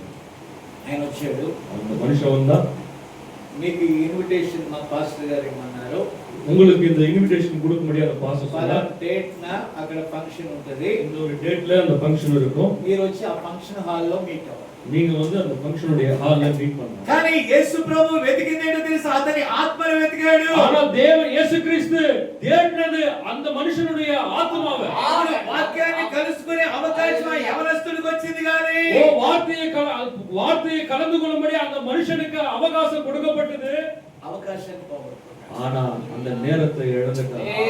మేబీ అతడు ఏమనుకుంటాడంటే మా అయ్యగారంత పెద్ద పాస్టర్ కాదీనా, ஓ அந்த மனுஷன் நினைக்கிறான், என்னுடைய பெரிய பாஸ்டர் காட்டிலும் இவர் பெரிய பாஸ்டர்லாம் கிடையாது. ఈ దగ్గరికి వచ్చే వాళ్ళందరూ చదువులేని వారు, విద్యా విహీనులు వస్తున్నారు. இந்த மனுஷன் இடத்துல வருவாங்களா யாரும் எளிமையான ஜனங்களும் எளிமையான ஜனங்களும் தான் இருக்கு வராங்க.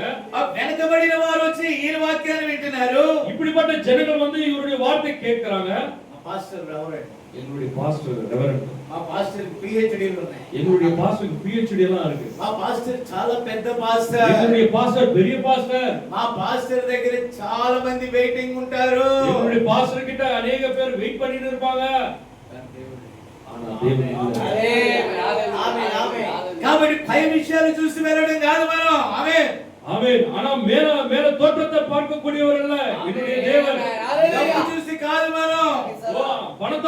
பணத்தை பார்க்கக்கூடியவர் அல்ல.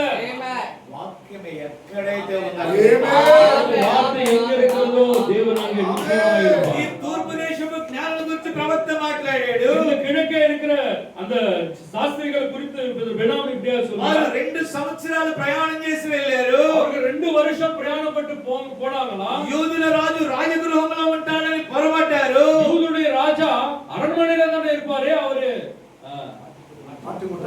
மாட்டு தொழில் இருக்க மாட்டாரு. కానీ ఆయన స్లమ్ ఏరియాలో ఉన్నాడు. ஆனா அவர் ஸ்லம் ஏரியால தான் இருக்காரு. వచ్చినప్పుడు అక్కడ నక్షత్రాన్ని అతను మిస్ అయిపోయాడు. ஆனா இங்க வந்து பார்க்கும்போது அந்த நட்சத்திரத்தை மிஸ் பண்ணிட்டாங்க. ఆ తర్వాత ఈ రాజు నేను రాజు అయి ఉండగా ఇంకొక రాజు ఎవడు అన్నాడు. நான் இங்க ராஜா இருக்கும்போது என்ன காட்டிலும் பெரிய ராஜா யார் இருக்கிறாங்க? 2 సంవత్సరాల లోపు పిల్లల్ని ఏసేయండి అన్నాడు. 2 வருஷத்துல இருக்க பிறந்த பிள்ளைங்க எல்லாம் போட்டுடுன்னு சொல்லிட்டார் ராஜா.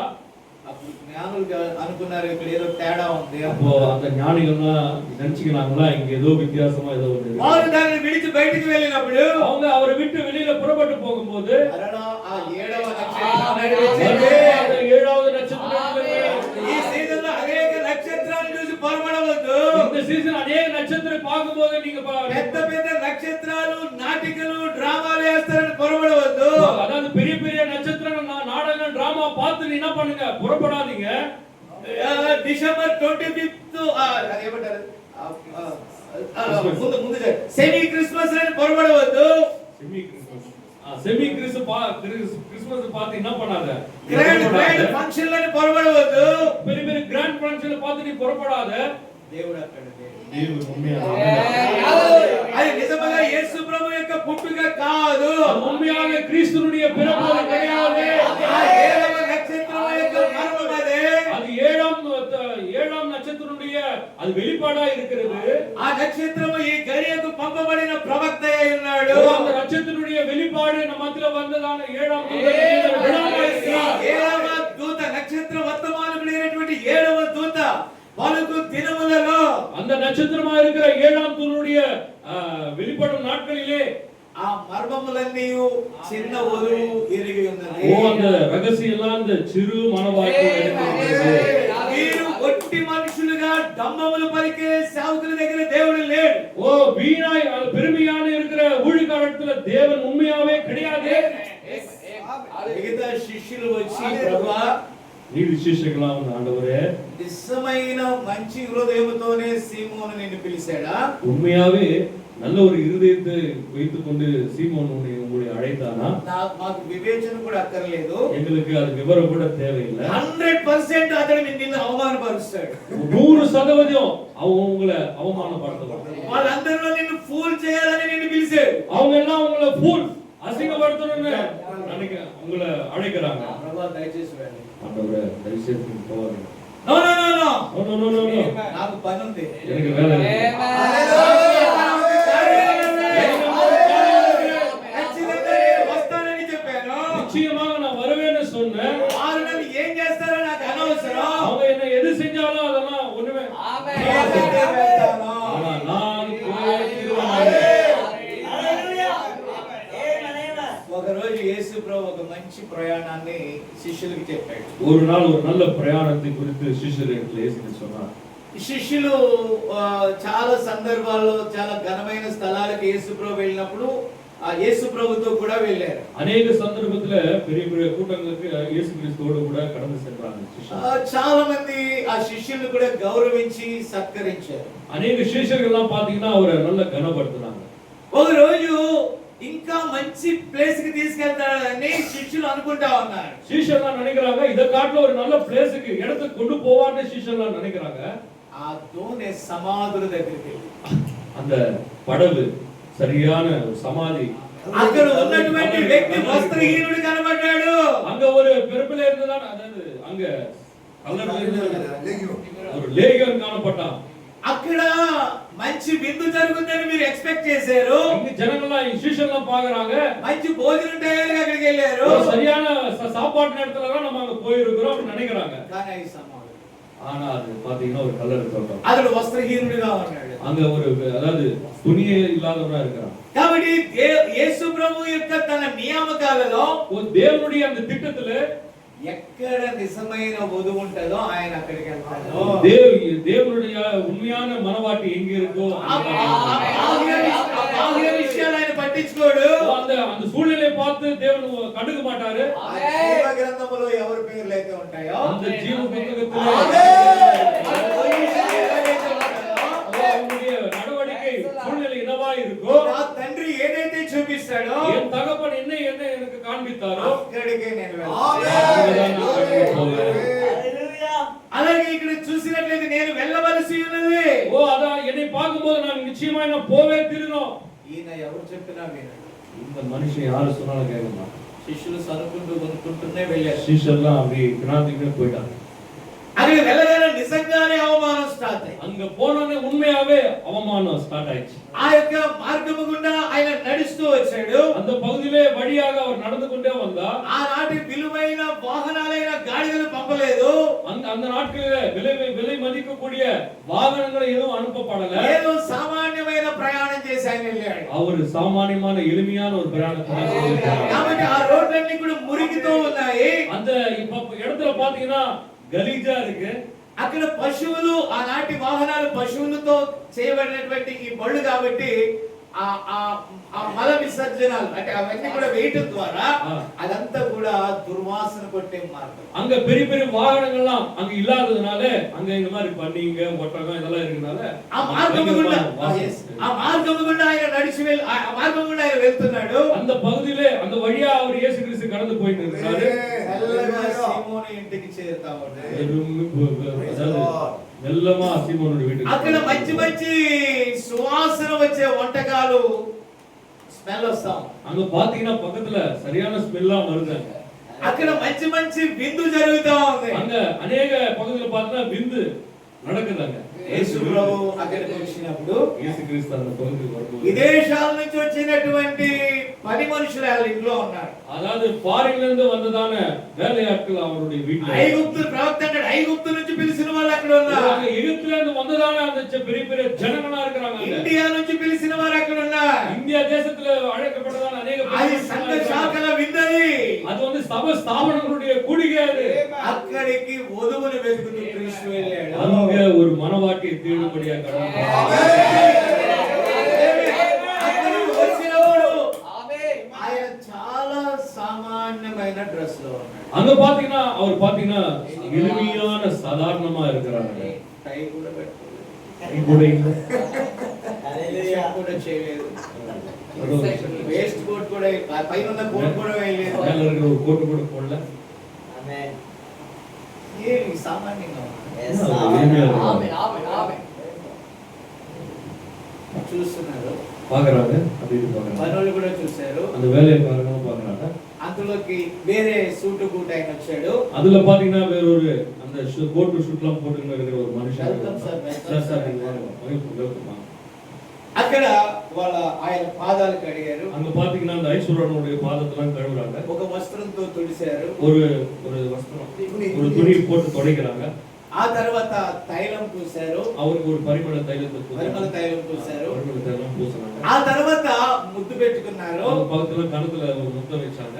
అప్పుడు వారి యొక్క సమాజంలో గొప్ప గదుల లోపలికి పంపించారు. அப்போ அந்த பகுதியில பெரிய இடத்துக்கு அந்த மனுஷனை கொண்டு போய் உள்ள அனுப்பிச்சாங்க. ప్రభువులు అక్కడ కూర్చున్నాడు, இயேசு கிறிஸ்து அங்க உள்ள போய் உட்கார்ந்தார். ఒక సామాన్య ప్రజల మధ్య కూర్చున్నాడు. ஒரு எளிமையா இருக்கிற ஜனங்க ఆయన ఎవరు மத்தியில పట్టించుకోవట్లేదు. அவர் யாருமே கண்டுக்கிறதே இல்ல. కానీ ఒక ఇన్విటేషన్ ఇంకొకరికి అయింది.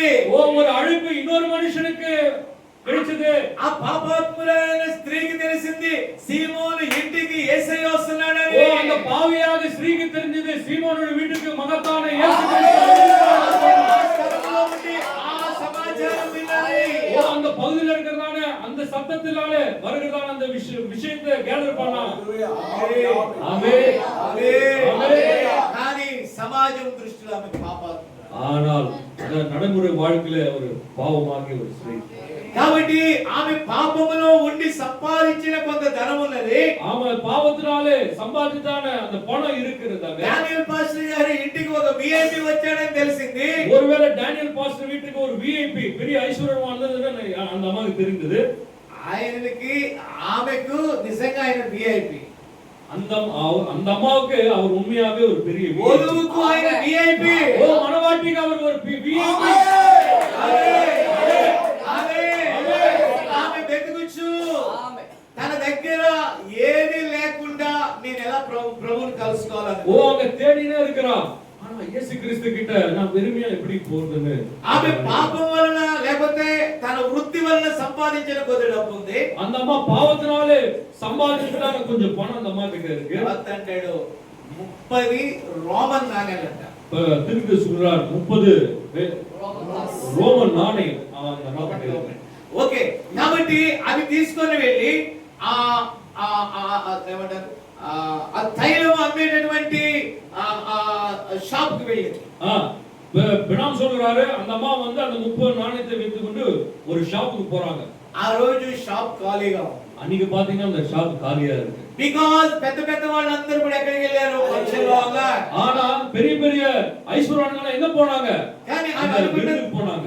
ఆయన అనుకుంటుంది ఈ డబ్బు మంచిది కాదు, దీంతో నేను ఎలా వెళ్ళాలని మనసులో అనుకుంది. அந்த அம்மா நினைக்கிறாங்க இது வந்து சரியான பணம் கிடையாது, இந்த பணத்தை கொண்டு நான் எப்படி அங்க போக முடியும் அப்படின்னு நினைச்சுக்கிறாங்க. అప్పుడు ఆమె అనుకుంటుంది ఇది తప్ప నా దగ్గర ఇంకేం లేదు. அந்த அம்மா நினைக்கிறாங்க இது தவிர்த்து வேற எந்த பணம் இல்லை. వెంటనే అక్కడికి వెళ్ళింది. உடனே அங்க போனாங்க. ఈమె ఎలాంటిదో ఆ షాప్ అతనికి తెలుసు. இந்த அம்மா எப்படிப்பட்ட ஆளுன்னு அந்த ஷாப்புக்கு தெரியும். అక్కడ రెస్పెక్ట్ లేకుండా హే, அங்க மரியாதையே இல்லாம ஏய் ఎందుకు వచ్చావు ఇక్కడికి అని ஏன் இங்க வந்த அப்படின்னு கூப்பிடுறாங்க. అయ్యా విలువైన అత్తరు మన దగ్గర దొరుకుతా? ஐயா விலை மதிப்பில்லாத அந்த அத்தர் கிடைக்குமா இங்க? అంత విలువైన అత్తరు అడిగామంటే మంచి పార్టీ వచ్చింది ఈ రోజు నీ ఇంటికి. அந்த விலை மதிக்க முடியாத அந்த அத்தர் கேக்குறதுனால இன்னைக்கு உங்க வீட்டுக்கு யாரோ நல்ல ஒரு ఎవరో మంచి రిచ్ పర్సన్ వచ్చి ఉంటాడు నీ யாரோ ஒரு దగ్గరికి. பெரிய மனுஷன் உன்னோட வீட்டுக்கு வந்திருக்கான் போல இருக்கு அப்படின்னு.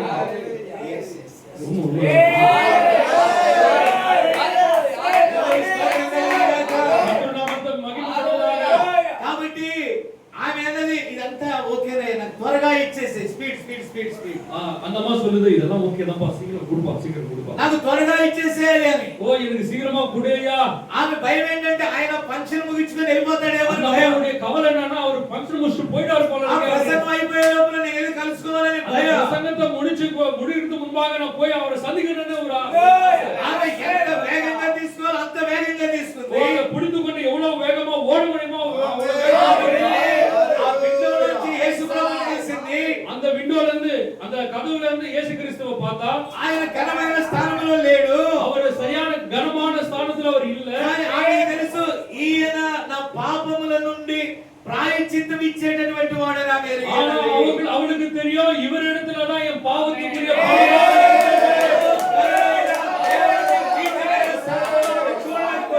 மகத்தான தேவன் மாம்சத்துல வரும்போது அவருடைய எளிமையான அந்த ஸ்திதியை சூழ்நிலையை பார்க்க முடியல. అక్కడ చాలా మంది గనులు ఉన్నారు.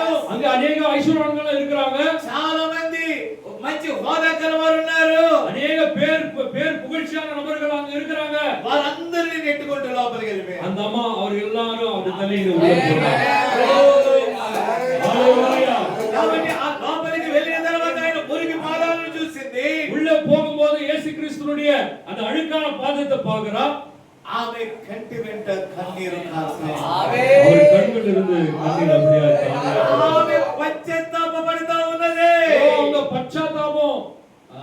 నిజమైన వాక్యం ఎక్కడికైతే వస్తుందో, உண்மையான வார்த்தை எங்கே வருகிறதோ, నేను ఇందాక చెప్పినట్టుగా நான் கொன்னேற சொன்னது போல పై పైన కేకలు కాదు గాని மேலே இருக்கிற சத்தங்கள் மூலமா கிடையாது. నలిగిన హృదయముతో కన్నీరు కార్చి తమ అవిధేయతను వారు ఒప్పుకుంటారు. ஆழ்மையா இருந்து தன் பாவத்திற்காக கண்ணீர் வடிக்கும் போது அந்த ஜெபத்தை கேட்பார். కీళ్ళను మూలుగలను విభజించినంత మటుకు దూరుచు. வார்த்தை சொல்லுகிறது కీళ్ళు మాంసము అన్ని ఓపెన్ చేసుకొని లోపలికి వెళ్ళి அந்த இடத்துல அந்த கதவையும் அந்த ஜனங்கள் எல்லாம் அப்படி தள்ளி கொண்டு உள்ள போய் హృదయములను పరీక్షిస్తుంది.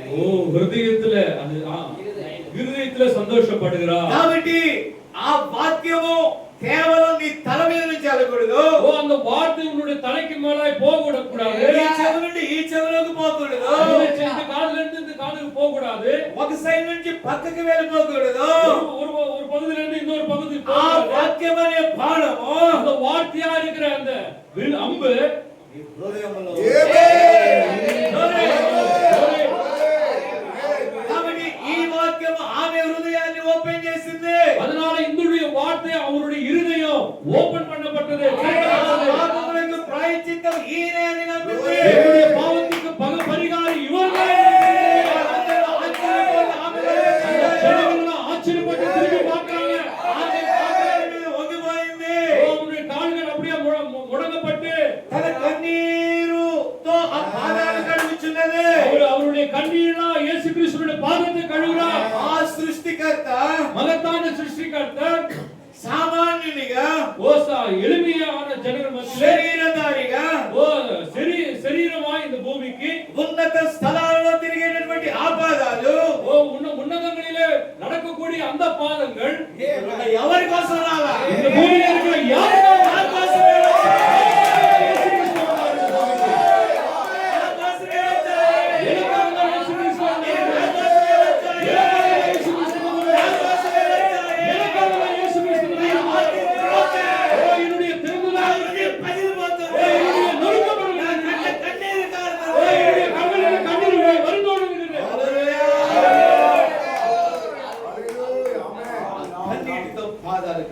அவருடைய கண்ணீரினால் இயேசு கிறிஸ்துவின் பாதத்தை கழுவினார். అతను పగలగొట్టేసింది. அத்தனை அப்படியே உடைத்துக் கொண்டு అతను పరిసయ్యుల ఫ్రెండ్ ఒకడు ఉన్నాడు. அங்க பாத்தீங்கன்னா ஒரு பரிசையில ஒரு ஃப்ரெண்ட் இருக்கிறான். யூதா இஸ்கரியோத். ఓయ్ ஏய் ఫూలిష్ పని చేయబాక. ஏய் அப்படிப்பட்ட வேலையெல்லாம் செய்யாத. ఓ వాల్యుబుల్ அது உயர்ந்ததான ஒரு విలువైందని ఆయన పాదాల మీద మోస్తావేంటి? விலை உயர்ந்ததான அந்த பரிமளத்தை தைலத்தை அவருடைய பாதத்துல ஏன் ஊத்துற? అమ్మేసి పేదలకి క్రిస్మస్ చీరలు పంచిపెట్టు. அதை வித்துட்டு கிறிஸ்மஸ் நாளுக்கு அநேகருக்கு புடவை எல்லாம் வாங்கி ఈ రోజు వర్తమాన సేవకులు కూడా చీరలు పంచిపెట్టడానికి వెళ్తున్నారు. இனி செய்தியில இருக்கிற பெரிய பெரிய ஊழியக்காரங்களா பெரிய பெரிய சபைகளுக்கு போயிட்டு இந்த மாதிரி వెగుమతి கொடுக்க போறாங்க. గిఫ్ట్లు. ఈ రోజు చాలా మంది గిఫ్ట్లు ఇచ్చి ఆకర్షించాలని చూస్తున్నారు. இன்னைக்கு अनेक ஜனங்கள பாக்குற gift கொடுத்து ஜனங்கள் என்ன பண்றாங்க? கவர் பண்றாங்க. యేసుక్రీస్తు శరీరధారి రావటమే గిఫ్ట్. యేసుక్రీస్తు మనిషిగా భూమికి వరుణమే గిఫ్ట్. యేసుక్రీస్తు ఆ వర్తమానికులో నుండి వర్తమానం ఇవ్వటమే గిఫ్ట్. ఓ యేసుక్రీస్తు அந்த மனுஷனுக்குள்ளாய் வெளிப்பட்டு வார்த்தையை கொடுக்கிறதுதான் உண்மையான వర్తమానమే వాక్యమై ఉన్నది, క్రీస్తై ఉన్నది. ఓ இந்த செய்திதான் கிறிஸ்துவாய் இருக்கிறது. పరిశుద్ధాత్మై ఉన్నది. இந்த செய்திதான் பரிசுத்த ஆவியாய் இருக்கிறது. దీన్ని ఎందరు అంగీకరిస్తారో, இதை எத்தனை பேர் ஏற்றுக்கொள்கிறீர்களோ వారు నిజమైన దేవుడు. அவர்கள் நிஜமான దేవుడు. వారు రిచ్నెస్ కాదు, వారు డబ్బు కాదు, వారు పవర్ కాదు, వారు హోదా కాదు. ఈ నిజ వర్తమానాన్ని ఎవరు చేర్చుకుంటారో వారు యేసుని చేర్చుకుంటారు. ஓ உங்களுக்கு பணமோ ஐஸ்வர்யமோ எதுவுமே கிடையாது. இந்த வார்த்தை அவங்க பிடிச்சுக்கிறது ఆమె ఆయన పాదాలు ముద్దు పెట్టుకోవటం విడవలేదట. அதனால அந்த அம்மா இயேசு கிறிஸ்துவின் பாதங்களை மொத்தம் வைக்கிறது. ఆమెను తొడవడానికి తుని అదే నాదేమీ లేదు. அவளுக்கு ஒரு துடைக்கிறதால ஒரு துண்டு கூட கிடையாது. ఆ పొడవైన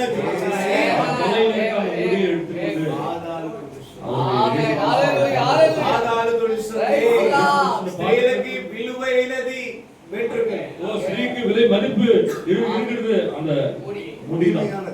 వర్తమాన సంఘాలు ఓకే, செய்தியில் இருக்கிற சபைகள் ஓகே, ఇతర సంఘాల్లో జుట్టు టక్కని కట్టారు. வேற సభையில பார்த்தா அந்த జుట్టు సరి కట్ பண்ணிடுறாங்க.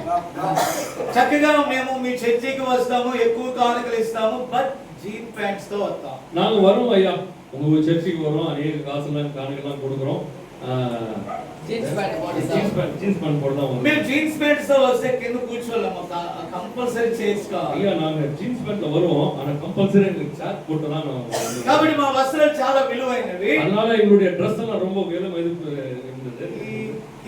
కింద నేల మీద కూర్చోవడం అంటే என்னது கீழ உட்கார்ந்து డానియల్ సార్, என்ன பாஸ்டர் டேனியல் ஐயா, మీరు డెవలప్ కారు. ஓ நீ எல்லாம் டெவலப் ஆக மாட்டீங்க, మీకు చందాలు వద్దా? உங்களுக்கு காசு காணுக்கு தேவையில்லையா? ఐటీ జాబులు చేసే వాళ్ళు తెచ్చే కానుకలు మీకు వద్దా? ஐடி வேலை செஞ்சு பணம் எடுத்துட்டு வர அந்த பணம் உங்களுக்கு What do you say, man? என்னங்க ஐயா இது?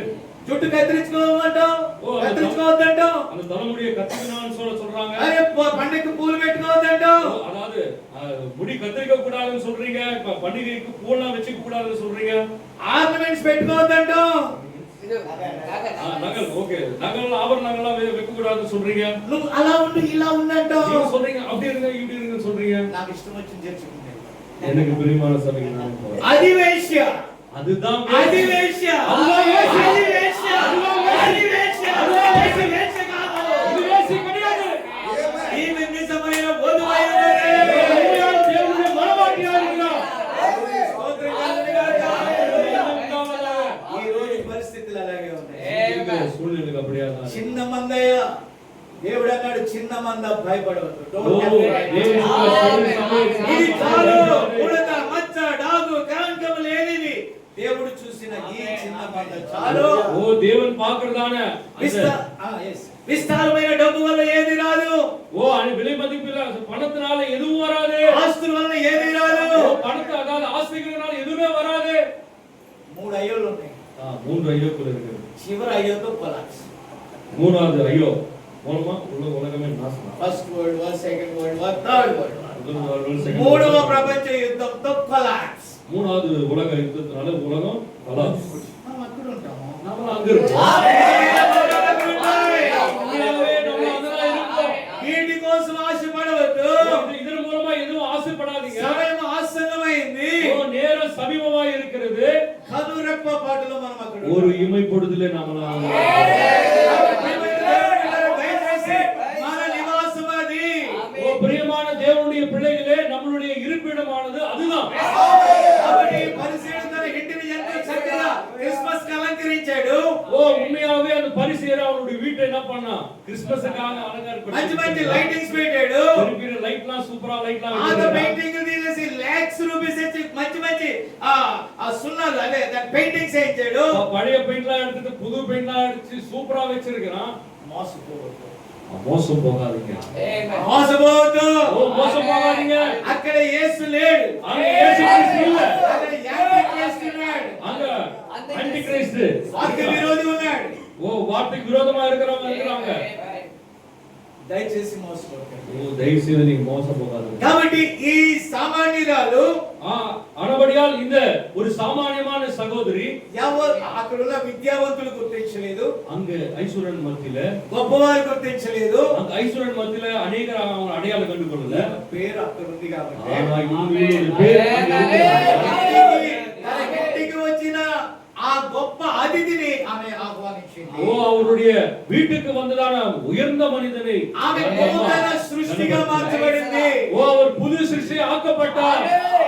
నిజమైన ఆనందం, உண்மையாவே சந்தோஷம். మిగతా వారికి అది అర్థం కాలేదు, இது யாருக்கும் அது புரியல. పండుగ చేసుకునే వారికి అది అర్థం కాలేదు, பண்டிகை பண்ணுகிறதால அவங்களுக்கு ஒண்ணுமே புரியல. పెద్ద పెద్ద భవనాలను అలంకరించుకునే వారికి అది అర్థం కాలేదు, பெரிய பெரிய அதாவது அலங்காரம் பண்ணிக்கிறதுக்கு அவங்களுக்கு எதுவுமே புரியல. ఆ చిన్న పాపాత్మురాలని సమాజం వెలివేసిన స్త్రీగా அந்த சின்ன அதாவது அந்த பாவமாகிய ஸ்திரீக்கு அது வெளிப்பட்டது. లోకంలో గొప్పవారికి అర్థం కాలేదు, இந்த ఉலகத்துல ஞானிகளுக்கு பெரிய பெரிய ஐஸ்வர்யம் புரியவில்லை. చాలా విద్యావంతులకు అది అర్థం కాలేదు, பெரிய படிப்பு கல்விமான்களுக்கு ஒண்ணுமே చాలా మంది దాన్ని అపార్థం చేసుకున్నారు, நிறைய பேர் அதை தவறா புரிந்து கொண்டிருக்கிறாங்க. ఈ చిన్న ஒரு అర్థం లోకంలో అది ఎవరు ఏమని పిలిచినా నో ప్రాబ్లం. உலகத்துல நம்மள இந்த பூமியில இருக்க ஜனங்க எது பேசினாலும் பரவாயில்லை. ఆ యేసు నాకు என்னுடைய இயேசு எனக்கு உயர்ந்தவர். నేను ఆయనతో కూడా ఉంటాను, நான் அவரோடு கூட நிச்சயமா இருப்பேன். ఆయన రాజ్యంలో యుగయుగాలు జీవిస్తాను, அவருடைய ராஜ்யத்துல நான் அதிகமாய் சந்தோஷப்பட்டு ஜீவிப்பேன். అదే వధువు యొక్క డిసైర్. அதுதான் மனவாட்டினுடைய தீர்மானம். అలాంటి తృష్ణతోనే ఈ భూమి మీద బ్రతకాలి. அப்படிப்பட்ட ஒரு தீர்மானத்தின் மூலமா இந்த பூமியில நம்ம வாழ வேண்டும். చూడవద్దు, ஜனங்களை இந்த பூமியில இருக்க ஜனங்களை பார்க்காதீங்க. లోకంలో ఉన్న గొప్పతనాలు చూడవద్దు, உலகத்துல இருக்கிற பெரிய பெரிய காரியங்களை பார்க்காதீங்க. లోక అలంకరణలు చూడవద్దు, உலகத்துல இருக்க பெரிய பெரிய அழக பார்க்காதீங்க. ఆ విద్యా సంస్థల్లో కాలేజీలో వాళ్ళ యొక్క ప్రవర్తన హాలీవుడ్ ప్రవర్తన చూడొద్దు, உலகத்துல இருக்கிற இந்த ஹாலிவுட் காலேஜ்ல பெரிய பெரிய அழகு பார்க்காதீங்க. వాక్యం ఎలాగైతే ఉందో వాక్య గురువుగా வார்த்தை எப்படியா இருக்கிறதோ வார்த்தை பிரகாரமா இருக்கிற மனவாட்டி. మనుషులందరూ అబద్ధికులు అవుతారు గాని இந்த பூமியில మనుషులందరూ అబద్ధికులు, இந்த பூமியில யாவரும் பொய் பேசுகிறவா இருக்கிறாங்க. వాక్యమే సత్యం. ఈ వాక్యం మాత్రమే మనకు మార్గము, సత్యము, జీవము. வார்த்தை மாத்திரமே நமக்கு வழியும் சத்தியம் ஜீவனுமா இருக்கிறது. ఇదే మన నిత్య నిబంధన, ఇదే நமக்கு புதிய உடன்படிக்கையா இருக்கிறது. కాబట్టి మనకి ఇవ్వబడిన వర్తమానమే మనను సరైన స్థానంలోకి తీసుకెళ్తుంది. நமக்கு கொடுக்கப்பட்டதான இந்த செய்தி தான் சரியான இடத்துக்கு అట్టి కృప దేవుడు తన వధువుకు అనుగ్రహించుగాక. அப்படிப்பட்ட கிருபை தன்னுடைய மனவாட்டிக்கு தேவன் கொடுப்பாராக. ఆమేన్. ஆமென்.